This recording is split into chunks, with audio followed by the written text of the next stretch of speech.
At my rehearsal dinner, my future mother-in-law slid a prenuptial agreement across the table in front of 75 guests. She looked me dead in the eye and called me a gold digger, claiming I brought nothing to their family. I did not run out crying. I read the document, picked up a pen, and opened my own black folder. The terror on my father-in-law's face when he realized the woman they were humiliating secretly owned their entire crumbling empire is a memory I will savor forever. Let me know where you are watching from in the comments below. Hit like and subscribe if you have ever had to remind toxic people of your true worth. My name is Zuri, and I am 31 years old. Right now, I am sitting in the living room of my downtown Chicago penthouse. Warm lighting casts elegant shadows against the sleek leather armchair I am resting in. I am swirling a glass of dark red wine, watching the vibrant city lights flicker through floor-to-ceiling windows. The camera of my life feels like it is gliding smoothly, taking in the profound peace of this space. But this peace was hard-earned. Just 48 hours ago, I was surrounded by people who firmly believed they could crush my spirit. They were incredibly wrong. Let me take you back to the night everything changed. We had rented out a grand dining room for our rehearsal dinner at an exclusive Chicago restaurant. The space was dripping with expensive luxury. Crystal chandeliers hung from vaulted ceilings, casting a golden glow over crisp white tablecloths. Soft jazz played in the background, mingling perfectly with the clinking of silverware and the hushed conversations of our 75 elite guests. These were the Sterlings and their tight inner circle. They were old money, the kind of wealthy black family that prided themselves on legacy tradition and extreme exclusivity. They spent summers at Martha's Vineyard and winters boasting about corporate boards. For the entire 2 years I dated Marcus, his family made it abundantly clear that I did not belong. I was a girl from a rough neighborhood in Atlanta who built her life from scratch. But I loved Marcus. He was handsome, charming, and always told me to simply ignore his family's cruel jabs. The dinner was proceeding exactly as these high society events always do. Waiters in crisp white shirts moved silently around, pouring expensive champagne. I was seated near the head of the long table right next to Marcus. Across from me sat his parents, Beatrice and Harrison. Beatrice was a former sorority president who wore her extreme arrogance like a designer coat. She aggressively inspected everything I did, from how I held my fork to the way I styled my natural hair. Harrison was a cold, domineering man who ran Sterling Holdings, the massive family real estate empire. Sitting further down were Marcus's sister Chloe, who spent the entire night taking selfies, and her white husband Preston, the chief financial officer for the family business. As dessert plates were cleared, Beatrice stood up. The room quieted down, but she tapped her crystal glass with a silver spoon to ensure every pair of eyes locked directly on her. The sharp ringing cut aggressively through the soft jazz. She smoothed her custom silk dress and smiled an artificial smile that failed to reach her eyes. She reached into her designer tote bag and pulled out a thick leather-bound folder. She did not start with a warm toast. She did not welcome me to the family. Instead, she looked down her nose at me and spoke with a loud volume designed to carry to the back of the room. "The Sterling family has always been a solid pillar of this community," she announced, her voice echoing off the mahogany walls. "We welcome new additions, but we must fiercely protect the legacy generations of Sterlings have built. We cannot allow our hard work to be compromised by outsiders who do not understand the heavy weight of our name." With a dramatic flourish, Beatrice slid the heavy document down the polished wood table. It stopped perfectly in front of my plate. The golden letters on the front clearly indicated it was a prenuptial agreement. A collective gasp rippled through the guests. People shifted uncomfortably, but absolutely no one looked away. The silence was sudden and entirely suffocating. "Sign it," Beatrice demanded, her polite facade dropping completely. "You bring absolutely nothing to this family. We know exactly where you come from. We know you are a gold digger looking for a free ride on our legacy. You walked into this family with nothing, and if something goes wrong, you will walk out with nothing." I slowly turned my head to look at Marcus. This was the man who had promised to protect me. This was the man who claimed we were an unbreakable team. I expected him to push the insulting document away and fiercely defend the woman he was supposed to marry tomorrow. Instead, he refused to make eye contact. He stared down at his wineglass, his shoulders slumped in total submission to his mother. "Just sign it, Zuri," he whispered, his voice trembling with fear. He leaned in so only I could hear him, but the volume of his cowardice was loud and clear in my heart. "Just sign it so we can get past this night. It is just a formality to make my mom happy. Please do not make a scene." I looked back at the leather folder resting against my dessert plate. My heart beat a steady, calm rhythm against my ribs. I did not feel the embarrassment they desperately wanted me to feel. I felt something entirely different. I felt the absolute certainty of my own power. I reached out and let my fingertips rest on the edge of the document. The room held its breath, waiting to see the poor girl from Atlanta crumble. Beatrice did not sit back down. She took my silence as submission. A cruel, triumphant smile stretched across her face as she began pacing closely behind her son. She spoke to the room as if I were not even sitting there, as if I were a charity case requiring management rather than a bride being welcomed. "The Sterling family has spent nearly a century building this real estate empire," she announced. "We survived massive economic crashes and constantly shifting housing markets. We survived because we do not let emotions cloud our business judgment. And marriage, my dear distinguished guests, is the ultimate business arrangement." She paused, placing her manicured hands on his shoulders. The heavy diamond rings caught the light from the chandeliers shining above. Marcus did not flinch. He just sat there absorbing her praise like a pathetic child desperate for approval. Beatrice leaned forward, her voice dripping with venom. "We all know Zuri comes from a very different background. Atlanta is a lovely city, but the neighborhoods she grew up in do not exactly teach financial literacy. We cannot fault her for lacking the refined upbringing we expect. But we cannot allow a girl who has spent her life scraping by to suddenly gain access to the Sterling Family Trust Fund by putting on a white dress tomorrow." A low, quiet murmur rippled through the dining room. I heard someone near the back let out an amused laugh. 75 people were actively participating in my public execution. They were watching a woman be stripped of her dignity and enjoying the show. I turned my head slowly and looked directly at the man I had agreed to marry. "Marcus," I said softly, my voice completely void of the tears they were all waiting for. "Are you going to let her speak to me like this? Are you going to let her humiliate your future wife in front of every person we know?" Marcus finally looked up from his wineglass, but his eyes darted nervously.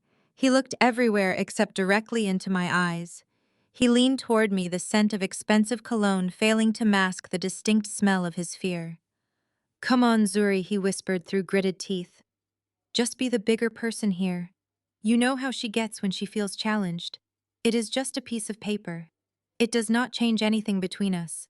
Just put your name on the dotted line so we can cut the cake and go home. I promise I will make it up to you later." "Make it up to me," I repeated. The absolute absurdity of his words washed over me. "You want me to sign a document that claims I am a gold digger, bringing zero value to our relationship, just to keep your mother happy?" Marcus shifted uncomfortably in his seat.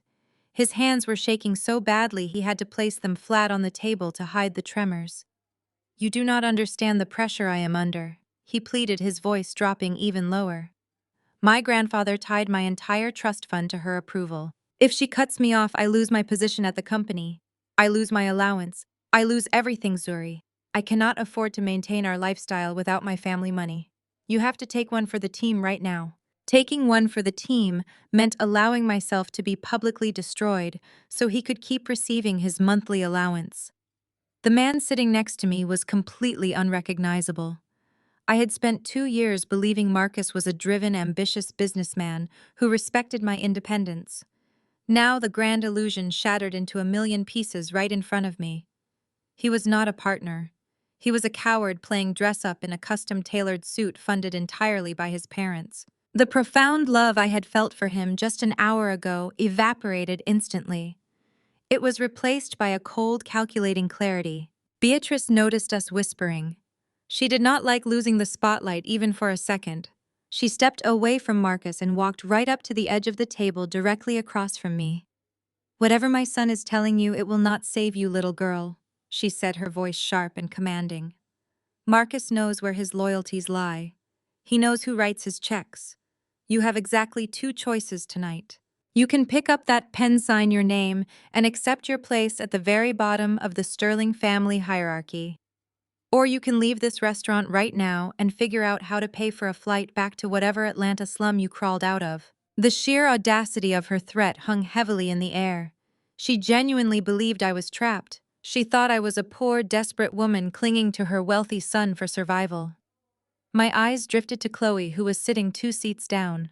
Chloe had her phone out, casually recording the confrontation, as if this were an episode of reality television. Next to her, Preston was slowly swirling his expensive whiskey, a very smug expression plastered across his pale face. They were all eagerly waiting for me to finally break. They wanted me to cry, to beg, and to run away in absolute shame. Instead, I reached out and picked up the heavy Mont Blanc pen, resting beside the leather folder.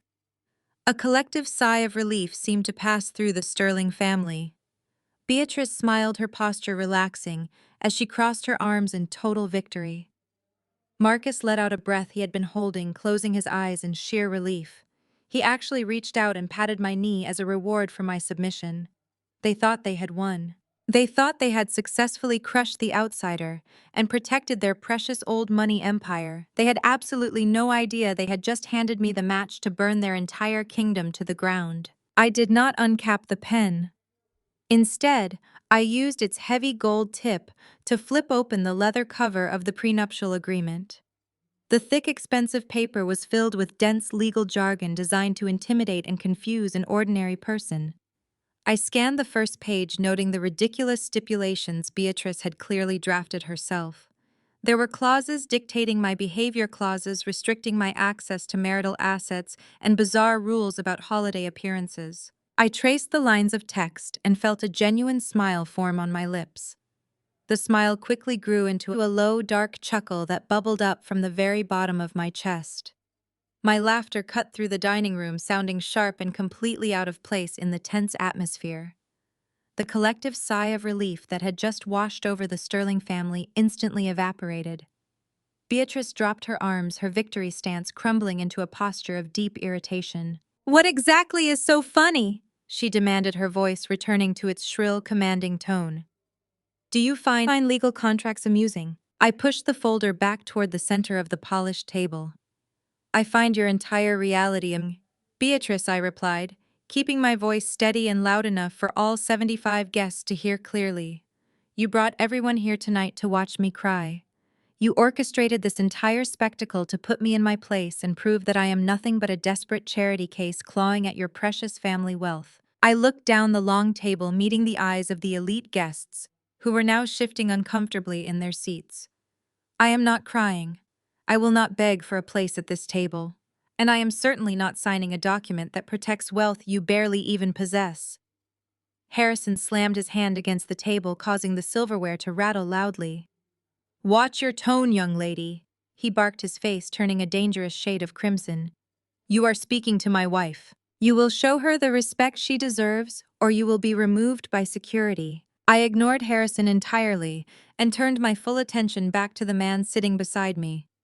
Marcus was staring at me with wide, terrified eyes. His hand was still resting near my knee, but I brushed it away with a quick, dismissive motion. Marcus, I said smoothly, extending my hand toward him.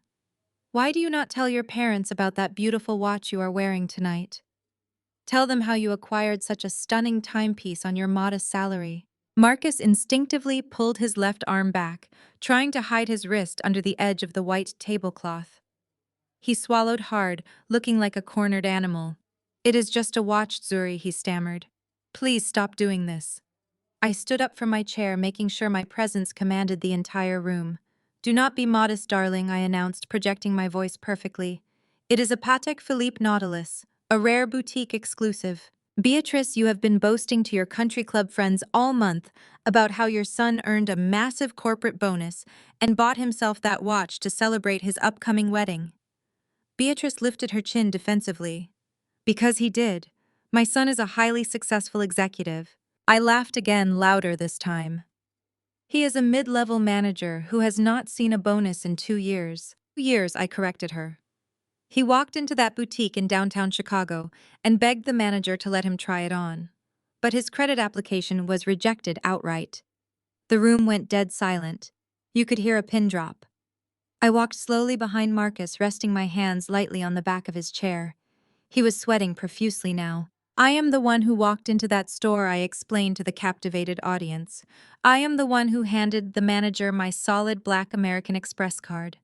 I paid the $70,000 in full without a second thought just because he threw a tantrum about wanting to look successful for tonight. I raised my left hand high into the air, letting the bright chandelier light catch the massive diamond engagement ring resting on my finger. The stone sparkled brilliantly, sending fractured beams of light across the room. And this ring, I continued, pointing to the heavy diamond. This symbol of the great Sterling family legacy. Do you honestly believe Marcus afforded a flawless 5-carat diamond on his salary? Do you think he saved his pennies to buy me the ring of my dreams? Chloe dropped her phone onto the table, her jaw hanging completely open. Preston stopped swirling his whiskey. The truth is, I paid for this ring too, I declared, my voice ringing with absolute authority. Marcus picked it out, but his accounts were overdrawn. He panicked and told me the jeweler needed a temporary deposit. I slid my card for the entire $120,000 purchase. I funded my own engagement because the heir to the Sterling Empire could not even afford the down payment on his own proposal. Gasps erupted across the dining room. Several guests whispered frantically to one another, pointing at Marcus, who was now burying his face in his hands. Beatrice looked like she had been physically struck. Her perfectly manicured facade was cracking rapidly. That is a lie, she gasped, her voice losing its commanding edge. You are making this up. You are a freight manager. You do not have that kind of money. You are just trying to embarrass us because you are jealous of our status. I reached into my designer bag and pulled out the thick receipt from the jeweler, slapping it down directly on top of the prenup. Read it, Beatrice, I challenged her. Read the exact name printed clearly on the payment method. It is the undeniable ink proving exactly who holds the real wealth inside this dining room tonight. Check it for yourself. Preston frowned, his smug expression faltering for just a fraction of a second. What are you talking about? He demanded, his tone losing a bit of its previous bravado. I am talking about the numbers you so desperately try to hide, I replied, my voice echoing sharply against the mahogany walls. I am talking about your complete lack of financial comprehension. I held his gaze, refusing to let him look away. You stand here boasting about your Yale degree and your elite status while actively bleeding this family dry. You call me a glorified warehouse manager because you are completely incapable of recognizing real power when it is standing directly in front of your face. Chloe slammed her hand against the back of her chair. How dare you speak to my husband that way? She shrieked. You know nothing about corporate finance. You are just throwing out big words to sound intelligent because I called out your cheap state school degree.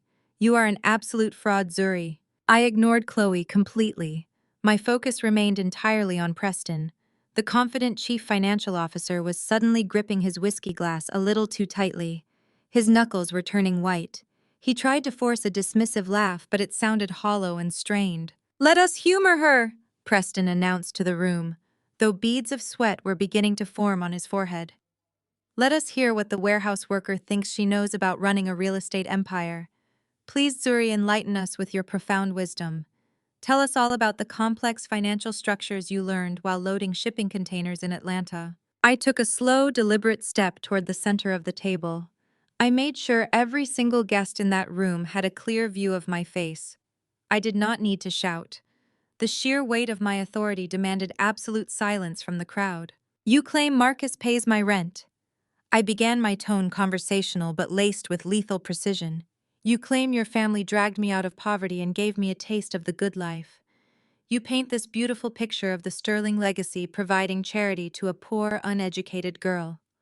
But we both know that is a complete fabrication. The truth, Preston, is that you cannot even afford to pay your own contractors. The truth is that Sterling Holdings has been delaying payments to construction crews for the past 8 months because you have completely drained the operational accounts to maintain the illusion of your wealth. Preston opened his mouth to object, but I did not give him the chance to speak. I raised my hand, silencing him instantly. You mock my career. I continued, stepping closer until I was just a few feet away from his pale face. You call it a regional freight company. You think logistics and supply chain management are beneath your country club standards. But you fail to realize that the industry you so casually despise is the exact industry that moves the global economy. While you were sitting in your tailored suits playing golf and draining the family trust fund, I was building a massive infrastructure. I was establishing international trade routes, acquiring distribution centers, and securing government contracts that generate more daily revenue than your entire real estate portfolio produces in a decade.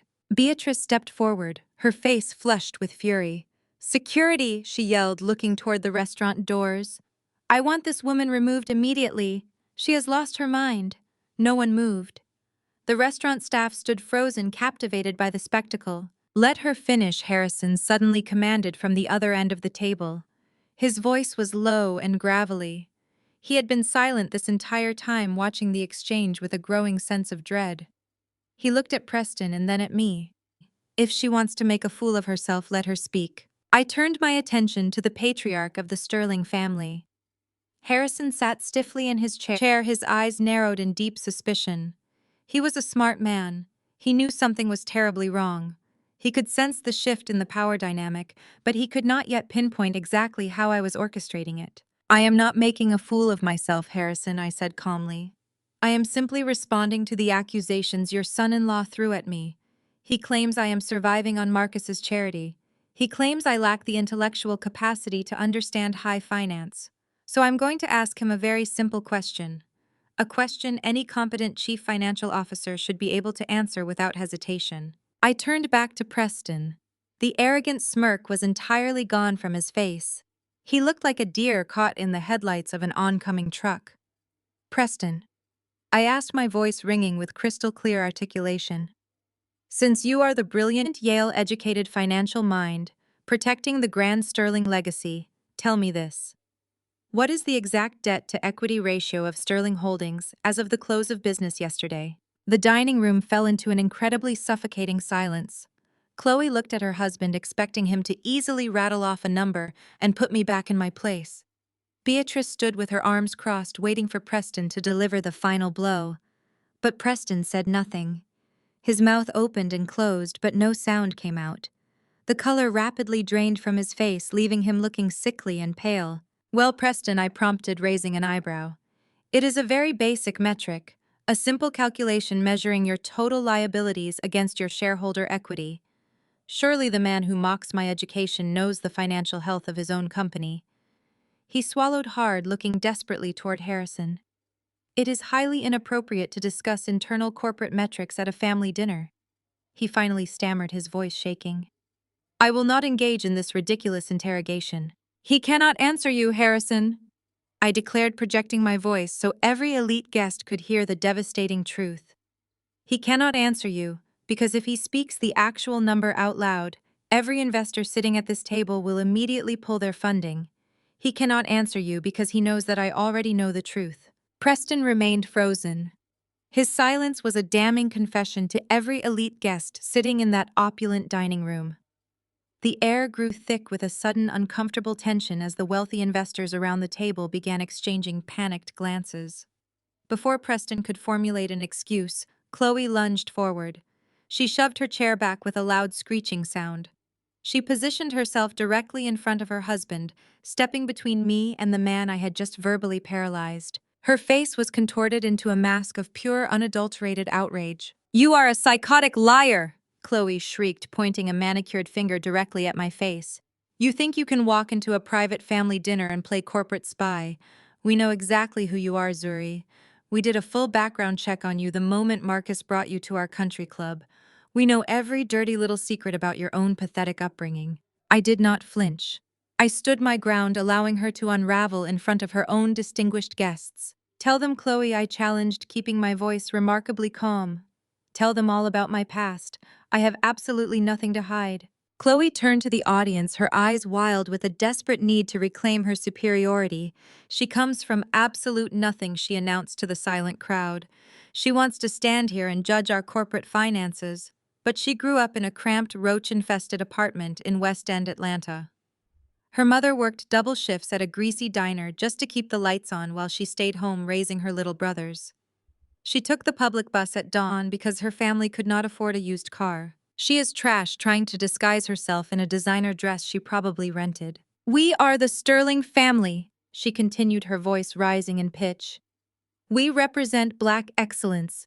My grandfather built a real estate empire from the ground up. I had a 7-figure trust fund waiting for me before I could even walk. We spent our summers at Martha's Vineyard, attending private galas, and sitting on museum boards.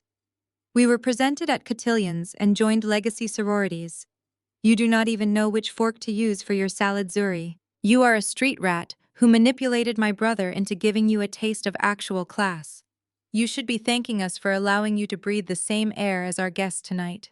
Beatrice nodded along with her daughter, a sickening smile of validation crossing her face. Marcus stared down at the carpet, completely paralyzed by his own cowardice. He allowed his sister to strip my dignity away piece by piece, and he did not say a single word in my defense tonight. I let Chloe finish her rant. I let the harsh, cruel words hang in the silent room. I looked at her expensive silk dress, her flawless diamond necklace, and the sneer of absolute entitlement painting her sharp features. Then I smiled. It was not a smile of defeat. It was a smile of pure predatory confidence. You are absolutely right, Chloe, I said, my voice carrying a profound, unshakable authority. I grew up in West End Atlanta. I lived in a tiny apartment where the heat barely worked in the winter. My mother worked herself to the bone and I raised my brothers. I rode that public bus at 5 in the morning to scrub floors at a commercial bakery before my public high school classes even started. I ate free lunches and wore shoes until the soles fell apart. I took a slow, deliberate step toward her. Chloe instinctively took a step back, her confidence faltering as I owned every single piece of the trauma she tried to use against me. I did not have a grandfather to hand me an empire. I continued, locking my eyes onto hers. I did not have a 7-figure trust fund to catch me when I stumbled. I did not have debutante balls or summer vacations in Martha's Vineyard. I had my own 2 hands. I had an exhausting drive to survive. And you know what that survival taught me, Chloe? It taught me how to read a room. It taught me how to recognize hungry, desperate people. And it taught me how to spot a sinking ship from a mile away. You boast about your trust fund and your elite sorority networking, I said, pointing at her. But your entire identity is dependent on money created by a man who is no longer alive. You are a parasite feeding off a decaying host. While you were busy learning how to sip tea and curtsy for high society, I was learning how to ruthlessly negotiate. While you were relying on your family name to open doors, I was kicking those doors off their hinges through sheer force of will. Chloe opened her mouth to argue, but I cut her off instantly. You claim Marcus rescued me. I projected my voice so Harrison and Beatrice heard every syllable. You claim he saved me from a life of crushing poverty. Your brother did not save me. He latched onto my strength because he has absolutely none of his own. He liked playing the role of the wealthy savior, while secretly relying on my emotional and financial stability to keep him afloat. You represent the lazy, entitled decay of old money that has forgotten how to actually work. The wealthy investors around the table stared at me with undeniable respect. Chloe desperately searched for validation, but found none. Her face crumpled into a mask of pure humiliation. I dismissed Chloe, turning my attention back to the man cowering behind her. My gaze locked onto Preston, who was sweating profusely, clutching his empty whiskey glass. It was time to return to the mathematics of their destruction. It was time to expose their empire. I took a deep breath, ready to deliver the final killing blow. I stepped past Chloe, completely erasing her presence from the room. She stood there breathless and shaking, but I no longer had any use for her. My eyes locked onto Preston. The man who had been smirking just 10 minutes ago was now visibly shrinking into his custom-tailored suit. He shifted his weight, trying desperately to find solid ground to stand on. There was no solid ground left for him. I had already removed the floor. Preston? I said, his name slicing through the heavy air. You were the one who so eagerly suggested I sign that prenup. You claimed it was a standard financial precaution. You wanted to protect the sterling assets from my greedy hands. I walked slowly around the edge of the table, forcing the elite guests to shift their chairs to give me space. Let us talk about those assets, Preston. Let us talk about your brilliant financial stewardship. When Harrison brought you into this family business, he paraded you around Chicago. He told everyone that his new son-in-law was a Yale-educated financial genius who was going to take Sterling Holdings into the next century. He gave you the title of Chief Financial Officer because he assumed your pedigree equated to competence. He assumed your background made you automatically superior to anyone else he could have hired. Preston wiped a bead of sweat from his upper lip. His white skin looked almost translucent under the warm glow of the chandeliers. "Listen, Zuri," he stammered, holding up one hand in a weak gesture of surrender. "This is a private family event. We are here to celebrate a wedding, not to conduct a quarterly earnings review. Let us all just calm down, take a breath, and have a seat. I am sure whatever misunderstanding you have about the company can be resolved privately in my office on Monday morning." "There is no misunderstanding," I replied, my voice completely flat and unyielding. "And we are certainly not having a private meeting on Monday. You wanted to make my financial status a public spectacle tonight. You sat there sipping your whiskey and laughing while Beatrice tried to humiliate me in front of 75 distinguished guests. You chose this public forum. You invited this audience. So we are going to finish this right here and right now." I stopped walking and stood directly across from him, separating us only by the width of the table. "I want you to answer one simple question for me, Preston. I want you to answer it loudly and clearly so that every single investor sitting at this table can hear you. Some of your biggest financial backers are in this room tonight enjoying your expensive champagne. They deserve to know the truth about the man managing their money. Tell us, Preston, what is the current debt-to-equity ratio of Sterling Holdings?" The silence that followed was absolute. You could hear the faint hum of the air conditioning vents and the distant clatter of dishes from the restaurant kitchen. The wealthy investors seated around the table abruptly stopped whispering. Their eyes darted from me to Preston and then to Harrison. A basic debt-to-equity ratio is a fundamental metric. Any competent financial officer should have that number memorized. It measures how much debt a company is using to finance its assets relative to the value of shareholders' equity. It determines if a company is thriving or standing on the brink of total collapse. Preston opened his mouth, but his voice failed him. He cleared his throat, a harsh scratching sound that echoed in the quiet room. "Well," he began, his tone wavering terribly. "Corporate valuations are incredibly complex, Zuri. We have diverse portfolios spanning multiple commercial and residential properties across the Midwest. You cannot simply reduce a legacy real estate empire to a single metric. It is a highly nuanced, fluid situation, depending on current market appraisals and ongoing development projects." "Do not give me corporate jargon," I demanded, stepping closer. "Do not try to bury your incompetence under buzzwords. It is a mathematical equation, Preston. Total liabilities divided by total shareholder equity. You either know the number or you do not. Or perhaps you do know the number and you are absolutely terrified to say it out loud in front of the people who trusted you with their millions." Harrison stood up abruptly. His chair scraped violently against the hardwood floor. "Preston," he barked, his voice tight with rising panic. "What is she talking about? Answer her question. Put this ridiculous girl in her place right now." Harrison was a proud man, but he was not an idiot. He had handed the financial reins to his son-in-law because he wanted to focus on acquisitions and legacy building. He had trusted Preston blindly. Now, looking at the sheer terror vibrating off Preston, he realized he had made a catastrophic mistake. Preston looked at his father-in-law with eyes full of absolute panic. "Harrison, I assure you, everything is under control," he pleaded. "We have faced some slight liquidity challenges recently due to downtown development delays, but our asset base remains remarkably strong. She is just trying to create a massive panic. She is angry about the prenup and she is lashing out with baseless accusations." "Baseless," I repeated softly. I reached into my designer bag and kept my hand resting on the smooth black leather folder hidden inside. I did not pull it out yet. I wanted him to suffer. I wanted the investors to smell the blood in the water.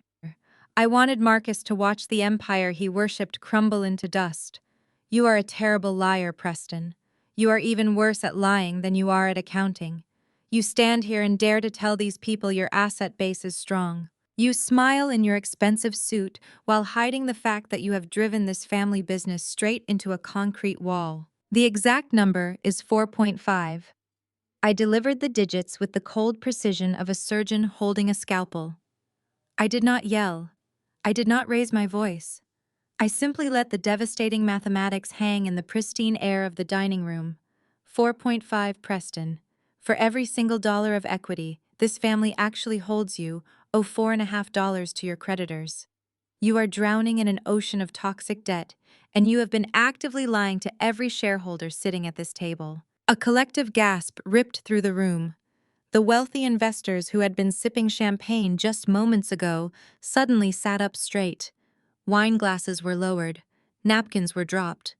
The elegant facade of the rehearsal dinner shattered, completely replaced by the primal panic of wealthy people realizing their fortunes were in immediate danger. 4.5 was not just a poor financial quarter. It was a death sentence for a real estate empire. Preston looked like he was going to vomit. He gripped the edge of the mahogany table so hard his fingernails turned a translucent white. "That is privileged corporate information," he gasped, his voice cracking under the intense scrutiny of 75 pairs of angry eyes. "You have absolutely no right to discuss our internal ledgers in a public setting. You are fabricating these numbers to cause a scene." "I am not fabricating anything," I countered, stepping closer to him. "I am simply pulling the curtain back on your massive incompetence. But let us not stop at the ratio. Let us talk about exactly how you achieved such a disastrous financial milestone. Let us talk about the Southside properties." Harrison let out a sharp breath. His heavy wooden chair groaned as he leaned forward, his eyes darting frantically between me and his son-in-law. "What about the Southside properties?" Harrison demanded, his voice shaking with a terrifying mixture of rage and terror. "Preston, what is she talking about? Those 3 commercial buildings are the crown jewels of our portfolio. They are fully paid off. They generate our most reliable passive income." I turned my gaze to the patriarch of the Sterling family. Harrison looked 20 years older than he had when the dinner began. The arrogant billionaire who had coldly commanded me to respect his wife was completely gone.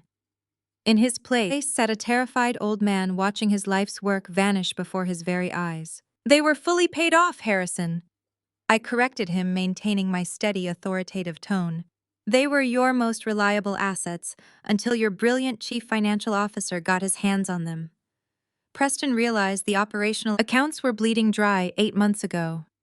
He knew he could not cover the massive losses from those failed downtown development projects he championed. He knew that if you found out how badly he mismanaged the funds, you would strip him of his title and kick him out of his luxurious corner office. So what did he do?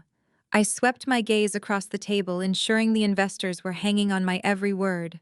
He quietly leveraged those 3 prime Southside properties.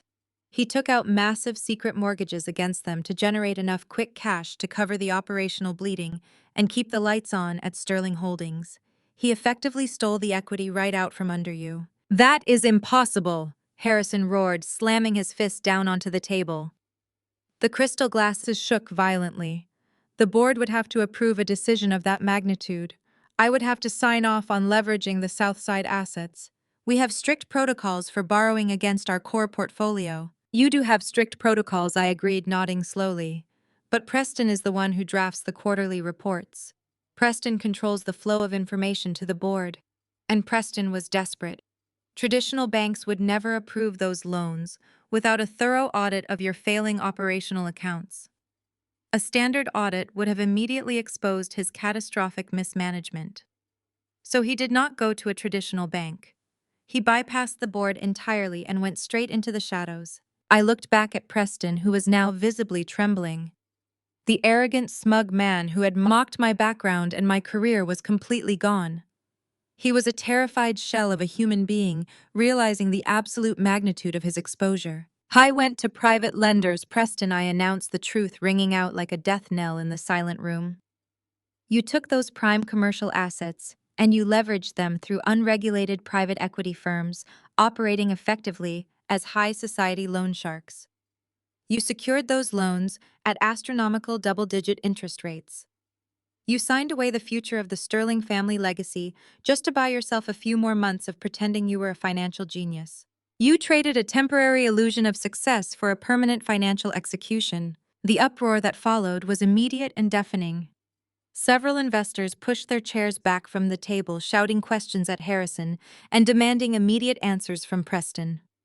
Beatrice sat frozen in her chair, staring blankly at the wall, unable to process the destruction of her perfect world. Chloe burst into tears, grabbing Preston by the arm and demanding he tell everyone I was lying. But Preston could not speak. His silence was the ultimate confession. He could not look at his wife. He could not look at the angry investors. And he absolutely could not look at Harrison. Harrison stood up, his chest heaving as he struggled to breathe. The cold, controlling patriarch looked as though he was having a physical reaction to the financial devastation I had just laid bare. "You mortgaged the Southside properties," he whispered, his voice trembling with a rage so profound it commanded the attention of the entire room. "You took the assets my father built, the properties that survived the recession, the buildings that secured Marcus's future, and you handed them over to predatory lenders. It was a bridge loan." Preston pleaded, his voice breaking into a pathetic whine. "It was just a temporary bridge loan, Harrison. The downtown projects were going to pay off. We just needed a little more liquidity to cross the finish line. I was going to pay it all back before the quarter ended. You would not even have noticed the transaction. I was trying to protect the company. I was trying to protect you." "You were trying to protect yourself," I interrupted, cutting off his pathetic excuses. "You were trying to protect your massive ego and your country club memberships, and your little bridge loan failed spectacularly. The downtown projects collapsed entirely, and those predatory interest rates compounded rapidly. You missed the first major balloon payment last month, did you not, Preston? You defaulted on the secret loans, the lenders called the debt. They initiated the aggressive repossession clauses buried deep in the contracts you recklessly signed." The air in the room grew thick and heavy. The investors who had been shouting just moments ago fell completely silent, realizing the absolute gravity of the situation. This was not just a case of poor management. This was the active, immediate destruction of an entire real estate empire. The Sterling family was not just losing a few properties. They were facing total financial annihilation. Harrison clutched the back of his chair, looking like a man staring into an open grave. He turned his eyes toward me. The hostility and arrogance were entirely gone, replaced by a desperate, terrible realization. He finally understood that I was not just a girl from Atlanta throwing a tantrum at a rehearsal dinner. I was the executioner, and I held all the cards. "How do you know all of this?" Harrison asked, his voice a hoarse whisper. "How could you possibly know the exact details of private, unregulated loans that not even my own board of directors knew about?" I smiled slowly, letting my hand slide into my designer bag. My fingers wrapped around the smooth, cool leather of the black folder I had brought with me. It was time to show them exactly who they had tried to humiliate. It was time to burn it all down. I kept my hand inside my bag, letting the smooth leather of the folder rest against my palm. I did not pull it out just yet. Letting them squirm in the suffocating silence was far too entertaining. The absolute terror radiating from Harrison was palpable. The air in the dining room had grown so thick and heavy that it felt difficult to breathe. The 75 elite guests who had gathered to celebrate a high society union were now actively watching the destruction of a dynasty. Whispers broke out across the room. The quiet murmurs quickly escalated into loud, urgent conversations. Wealthy socialites leaned across the crisp white tablecloths, exchanging horrified glances with corporate executives. Phones were being pulled out under the table. Texts were being sent. The panic was spreading like wildfire. Harrison realized he had to act immediately, or lose his entire board of directors before the main course was fully cleared. He forced a booming artificial laugh that echoed awkwardly off the crystal chandeliers. He clapped his hands, projecting the false confidence of a man accustomed to blind obedience. "Everyone, please," he projected, masking his trembling hands by gripping the lapels of his custom-tailored suit. "Let us all take a collective breath. You must forgive my future daughter-in-law. Wedding planning is an incredibly stressful endeavor. The pressure of marrying into a family with our level of public visibility has clearly taken a severe toll on her mental health. She is simply repeating baseless internet rumors and stringing together financial buzzwords she heard on television." Beatrice instantly caught on to her husband's desperate strategy. She stepped forward, pasting on a look of profound maternal pity. "Oh, you poor dear Beatrice," cooed her voice dripping with fake sympathy. "We knew the stress was becoming too much for you. Mixing wedding nerves with a glass or two of champagne has clearly caused a minor breakdown. Let us get you some water and perhaps call a car to take you home to rest." But the elite guests were not fools. They had not amassed their own fortunes by ignoring glaring red flags.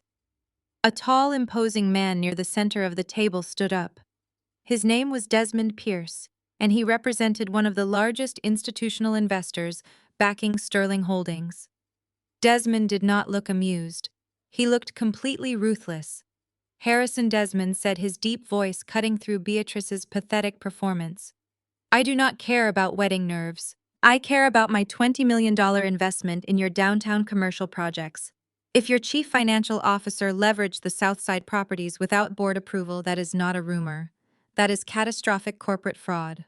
I want an answer right now. Is your company drowning in toxic debt?" Preston tried to intervene, stepping toward Desmond with his hands raised defensively. "Desmond, please," Preston stammered, his voice pitching higher in his panic. "I can show you the ledgers tomorrow morning. We are fully capitalized. She is completely delusional. She does not even know the difference between a secured asset and a liquid portfolio. She is making all of this up because she is intimidated by our wealth." Desmond ignored Preston entirely, keeping his piercing gaze locked on Harrison. "I am not asking the boy who plays with spreadsheets," Desmond growled. "I am asking you, Harrison. And if I do not get a straight answer tonight, I am pulling my capital the second the market opens on Monday." Harrison was trapped. The walls were closing in on him from every possible direction. He could not lie to Desmond Pierce without risking an immediate audit, but he could not admit the truth without facing total ruin. His face turned a dangerous shade of purple. The veins in his neck bulged against his starched white collar. Finding no way out of the financial corner I had backed him into, Harrison turned his absolute fury onto the easiest target in the room. He turned to his son. Marcus Harrison bellowed, the sound cracking like a whip across the dining room. "Get control of your woman right this second. What kind of weak, pathetic man lets a delusional girl walk into a private family dinner and slander our entire legacy? Shut her up and get her out of my sight before I strip you of your name and throw you out onto the street." Marcus flinched as if his father had physically struck him. The intense public humiliation from Harrison stripped away whatever tiny shred of manhood Marcus had left. He was trapped between the terrifying wrath of the patriarch who funded his luxurious lifestyle and the fierce, unyielding woman he had foolishly tried to force into a restrictive prenuptial agreement. The tension in the room reached an unbearable peak. The air was absolutely suffocating. 75 people held their breath, waiting to see what the golden heir of the Sterling family would do. Marcus looked at me. His handsome face was contorted into a mask of pure, desperate panic. He was sweating heavily, and his breathing was shallow and erratic. He did not see a partner standing beside him. He saw a massive threat to his allowance, his status, and his entire existence. "Zuri," he whispered fiercely, stepping into my personal space. "Stop this right now. You are acting completely insane. You are embarrassing me in front of the most important people in Chicago. You do not know anything about our business. You are just making up lies because you are upset about a stupid piece of paper. Just shut your mouth, apologize to my father, and let us leave." I kept my hand perfectly still inside my bag, gripping the black folder. I looked at the panicked sweat dripping down his temple. I looked at the way he cowered under his father's gaze while attempting to exert dominance over me. He wanted to play the strong man for his family while begging me to save his fragile reputation. I remained perfectly silent, letting his own cowardly words echo in his ears. The panic in his eyes deepened as he realized I was not going to back down or retreat into the shadows. He was completely out of his depth, and the entire room was watching him slowly drown in his own staggering incompetence. Marcus could not tolerate my silence. My refusal to shrink away from him triggered a dark, frantic anger that completely overrode whatever polite manners his mother had beaten into him as a child. He lunged forward, closing the tiny gap between us. His right hand shot out and clamped down hard around my upper arm. His fingers dug deeply into my skin, biting through the expensive silk of my evening gown. It was not a gentle plea for cooperation. It was an aggressive, punishing grip designed to physically force my submission. The sudden violence of the gesture sent a fresh wave of shock through the dining room. Several guests gasped audibly. I saw a waiter near the corner drop a silver tray, the clatter of metal ringing out sharply, but failing to break the heavy tension paralyzing the crowd. I did not pull away. I did not struggle against his hold. I stood perfectly still, allowing every single person in that room to witness exactly what kind of man Marcus Sterling truly was. I looked down at his hand gripping my arm, and then I raised my eyes back to his face. The handsome features I had fallen in love with were completely gone. His face was twisted into a cruel, ugly snarl. The veins stood out on his neck and his pupils were dilated with sheer panic. I was a desperate little boy masquerading as a powerful man, and he was using physical intimidation because he possessed absolutely no intellectual or emotional tools to handle the situation. "You are embarrassing me, Zuri," he hissed, his voice trembling with a toxic mixture of rage and fear. "You are embarrassing my parents. You are dragging the Sterling family name through the mud in front of the most important people in this city. Who do you think you are to walk into this room and speak to my father that way? Who gave you the right to question my brother-in-law? You are ruining everything. You are destroying the best thing that ever happened to you." His breath was hot against my face, carrying the sharp acidic scent of the expensive wine he had been gulping down all evening. His grip on my arm tightened even further, his fingernails pressing painfully into my muscle. He genuinely believed that his physical dominance would somehow override the catastrophic financial truths I had just exposed. I thought that if he could just force me to bow my head and apologize, the investors would magically forget that his family was standing on the precipice of total bankruptcy. He was living in a state of absolute delusion, enabled by a lifetime of never facing a single real consequence for his actions. "Look at me," Marcus demanded, giving my arm a sharp, angry shake. "Look at what you are doing. You are acting like a crazy, jealous street rat. My mother was right about you. She warned me that you would not know how to handle yourself in our world. She told me you would become a liability the moment you felt insecure. I defended you, Zuri. I brought you into my home. I gave you access to a life you could never have achieved on your own. And this is how you repay my generosity. By throwing a massive tantrum and making up insane lies about our corporate accounts just because you got your feelings hurt over a standard legal document." The sheer audacity of his monologue was almost fascinating to observe. He was actively rewriting reality, while his grip bruised my arm. I was adopting his mother's exact vocabulary, weaponizing my background, and demanding gratitude for a lifestyle I was secretly funding. He wanted me to take the blame for the panic currently sweeping through the room. He needed me to be the irrational, hysterical woman so he could salvage his own pathetic ego in front of his overbearing father. I glanced past his shoulder and saw Beatrice watching the exchange. A sickening smile of profound satisfaction was slowly spreading across her face. She was not horrified by her son's physical aggression. She was proud of it. She approved of Marcus finally stepping up and putting me in my proper place. She saw his violence as a necessary correction, a display of the Sterling family authority reasserting itself over a rebellious outsider. Harrison, too, had crossed his arms over his chest, watching the confrontation with a cold, calculating stare. He was waiting for me to break. I was waiting for Marcus to finish the job and force me back into submission. "You are going to fix this," Marcus whispered, his voice dropping to a dangerous, ragged pitch. "You are going to turn around, pick up that pen, and sign the prenuptial agreement right now. You are going to apologize to my mother for raising your voice. You are going to apologize to my father and Preston for your ridiculous accusations. You are going to tell everyone in this room that you drank too much champagne and let your wedding anxiety get the better of you. You are going to smile and you are going to be the gracious, compliant woman I asked you to be." He leaned even closer, his face mere inches from mine. "And if you do not do exactly what I am telling you to do, right this second, the wedding is off, Zuri. I will cancel the entire ceremony. I will kick you out of this restaurant and I will make sure you are blacklisted from every decent social circle in Chicago. You will walk out of here with nothing.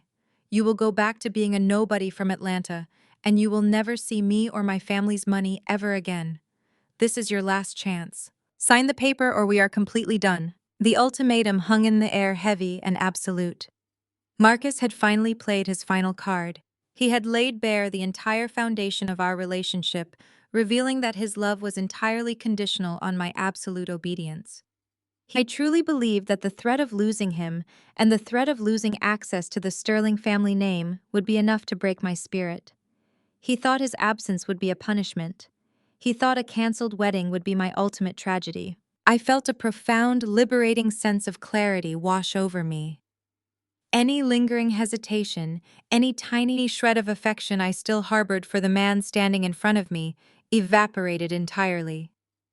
The breaking point had not been Beatrice's cruel toast, or Chloe's petty insults, or Preston's arrogant mockery. The breaking point was right here in the painful grip of a coward issuing a pathetic ultimatum. He had given me exactly what I needed. He had proven beyond a shadow of a doubt that he was utterly unworthy of my mercy. I looked down at his hand gripping my arm, and then I looked at the heavy Mont Blanc pen resting on the polished table, just waiting to be picked up. I stared at the heavy gold and black resin of the Mont Blanc pen resting on the polished mahogany table. The ambient light from the crystal chandeliers overhead caught the metallic trim, creating a tiny, blinding reflection. It was just a pen, a simple writing instrument. But to the Sterling family, it was a branding iron. It was the tool they intended to use to mark me as their property, to officially strip away my autonomy and bind me to their decaying legacy. I slowly shifted my gaze from the pen back to the man gripping my arm. Marcus had loosened his hold just a fraction, believing my silence indicated surrender. I looked deeply into his panicked, shallow eyes and saw the absolute void where a man's spine should have been. For 2 years I had projected my own strength onto him. I had mistaken his smooth, rehearsed charm for genuine confidence. I had believed he was a maverick trying to carve his own path outside of his family's massive shadow. But the truth was staring me right in the face, bare and undeniable. Marcus did not want an equal partner. He did not want a woman who could stand shoulder to shoulder with him and conquer the world. He wanted a submissive prop. He wanted a beautiful, grateful accessory he could parade around his country club to prove how benevolent and progressive he was. He wanted a woman whose entire existence depended on his charity, so he would never have to feel threatened by her competence. I calmly reached up and wrapped my fingers around his wrist. I did not shove him away. I simply applied enough steady, unrelenting pressure to pry his fingers off my bruised skin. He let go, stepping back, slightly smoothing the lapels of his custom suit, as if trying to erase the physical evidence of his sudden violent outburst. He let out a long, shaky breath and adjusted his posture, attempting to reclaim the role of the poised, wealthy executive. I turned my attention away from him and let my eyes sweep across the rest of the Sterling family. Beatrice had moved to stand directly behind her husband. Her chin was tilted sharply upward, and a sickeningly triumphant smirk stretched across her perfectly contoured face. She had crossed her arms over her chest, completely satisfied that her brutal public humiliation had worked exactly as planned. She looked at me the way a queen might look at a peasant who had just been properly disciplined. She genuinely believed she had broken the wild girl from Atlanta and forced her to kneel at the altar of old money. A few seats down, Chloe mirrored her mother's arrogant expression. She finally lowered her smartphone, satisfied that she had captured enough footage of my supposed defeat to share with her elite sorority sisters later. She leaned back in her chair, crossing her legs and swirling the last drop of champagne in her glass. The petty, vindictive joy radiating from her was almost tangible. She thought her vicious personal attacks had shattered my confidence. She thought weaponizing my childhood poverty had successfully put me back in my designated place at the very bottom of the social hierarchy. Preston was the most transparent of them all. The terrified chief financial officer slumped back into his seat, releasing a massive breath of relief. He actually closed his eyes for a brief moment silently, thanking whatever deity he prayed to that the crisis had apparently been averted. He truly believed that my submission to the prenup meant my financial accusations would be dismissed as the hysterical ravings of an emotional bride. He thought his secrets were safe. I thought the 3 commercial properties he had mortgaged to loan sharks would remain a hidden ticking time bomb rather than an immediate public execution. And Harrison, the cold, unyielding patriarch, simply nodded. It was a single sharp dip of his chin communicating his absolute authority. He looked at me with cold, dead eyes, expecting me to perform the task I had been assigned. He had demanded my silence and my obedience, and he fully expected to receive it. He was a man who had spent his entire life bullying people into submission with the weight of his checkbook. He had absolutely no reason to suspect tonight would be any different. The 75 elite guests, sensing the sudden shift in the wind, settled back into their chairs. The frantic whispers that had filled the dining room slowly died down, replaced by a thick, expectant hush. The wealthy investors, the socialites, the corporate executives, they all leaned forward, slightly eager to witness the final act of the drama. They were waiting for me to bow. They were waiting for the poor outsider to officially surrender her dignity in exchange for a golden ticket into their exclusive gated community. I slowly reached my right hand out toward the center of the table. Every single eye in the room followed my movement. The silence was so profound that the soft rustle of my silk dress sounded like a roaring wave. I hovered my hand over the open leather folder. The dense legal text of the prenuptial agreement glared up at me, demanding my signature, promising me nothing but subservience and restriction. Marcus leaned down, his face hovering just inches from my ear. He smelled of fear and expensive whiskey. "Good girl," he whispered, his voice dripping with a nauseating mixture of relief and extreme condescension. "Just sign it right there on the bottom line. I knew you would come to your senses. We will go home right after this and forget any of this ever happened. You are doing the right thing, Zuri." I did not acknowledge his pathetic whispering. I did not look at him at all. I lowered my hand and wrapped my fingers around the smooth, heavy barrel of the Mont Blanc pen. The cold metal warmed instantly against my skin. I lifted it from the table, feeling its significant weight. It was an instrument designed for executing massive corporate mergers, for signing multi-million-dollar contracts, for shifting the balance of power in boardrooms. It was entirely fitting for what I was about to do. I held the pen firmly in my grip. I looked directly at Beatrice, who was still wearing that sickeningly arrogant smirk. I looked at Harrison, who was waiting for his absolute victory. I looked at the crowd of spectators who thought they knew exactly how this story was going to end. They all thought they had won the battle. They all thought they had successfully defended the sterling legacy against a worthless gold digger. They were living in their final few seconds of ignorant bliss. I brought the tip of the Mont Blanc pen down toward the thick parchment paper. The collective breathing of 75 people seemed to pause all at once. Marcus exhaled a hot, pathetic breath of relief against my neck, fully convinced that my downward movement signaled his ultimate victory. He actually relaxed his posture, settling back into his dining chair, with the arrogant ease of a man who believed he had just successfully tamed a wild animal. Beatrice allowed her triumphant smirk to widen, exposing her perfectly bleached teeth to the room. She crossed her arms tighter over her chest, ready to accept my formal written surrender. But I did not move the pen to the designated signature line at the bottom of the page. I hovered the gold nib directly over the center of the document, right above the restrictive clauses that demanded my absolute subservience to their name. I pressed the tip down onto the paper. I pressed it hard. I pressed it with so much forceful intention that the heavy gold nib nearly pierced straight through the expensive parchment. With one swift, violent motion, I dragged the pen diagonally across the entire page. The sharp scratching sound of the metal tearing against the thick paper echoed loudly in the dead silent room. It sounded like a match striking a rough surface. I did not stop. I lifted the pen and slammed it back down on the opposite corner of the document. I dragged it across the page again, forming a massive, jagged black X that completely obliterated the dense legal jargon Beatrice had so carefully constructed. The dark ink bled aggressively into the fibers of the paper, creating a permanent, undeniable scar of defiance right over their precious family legacy. I did not just mark the paper. I destroyed the contract. I destroyed the illusion that I could ever be bought, controlled, or intimidated by their generational wealth. I tossed the expensive pen onto the table. It clattered noisily against a crystal water glass, ringing out like an alarm bell. I placed both of my hands flat on the mahogany table and pushed my heavy dining chair back. The wooden legs scraped harshly against the floor, breaking the final spell of silence that held the room hostage. I stood up to my full height. The physical shift in the power dynamic was instantaneous. By standing, I forced every single person in that room to look up at me. I was no longer the cornered victim sitting in the hot seat waiting for a verdict. I was the towering authority, commanding the entire space. I looked down at Marcus. The pathetic smile of relief had completely vanished from his face, replaced by a look of sheer, unadulterated horror.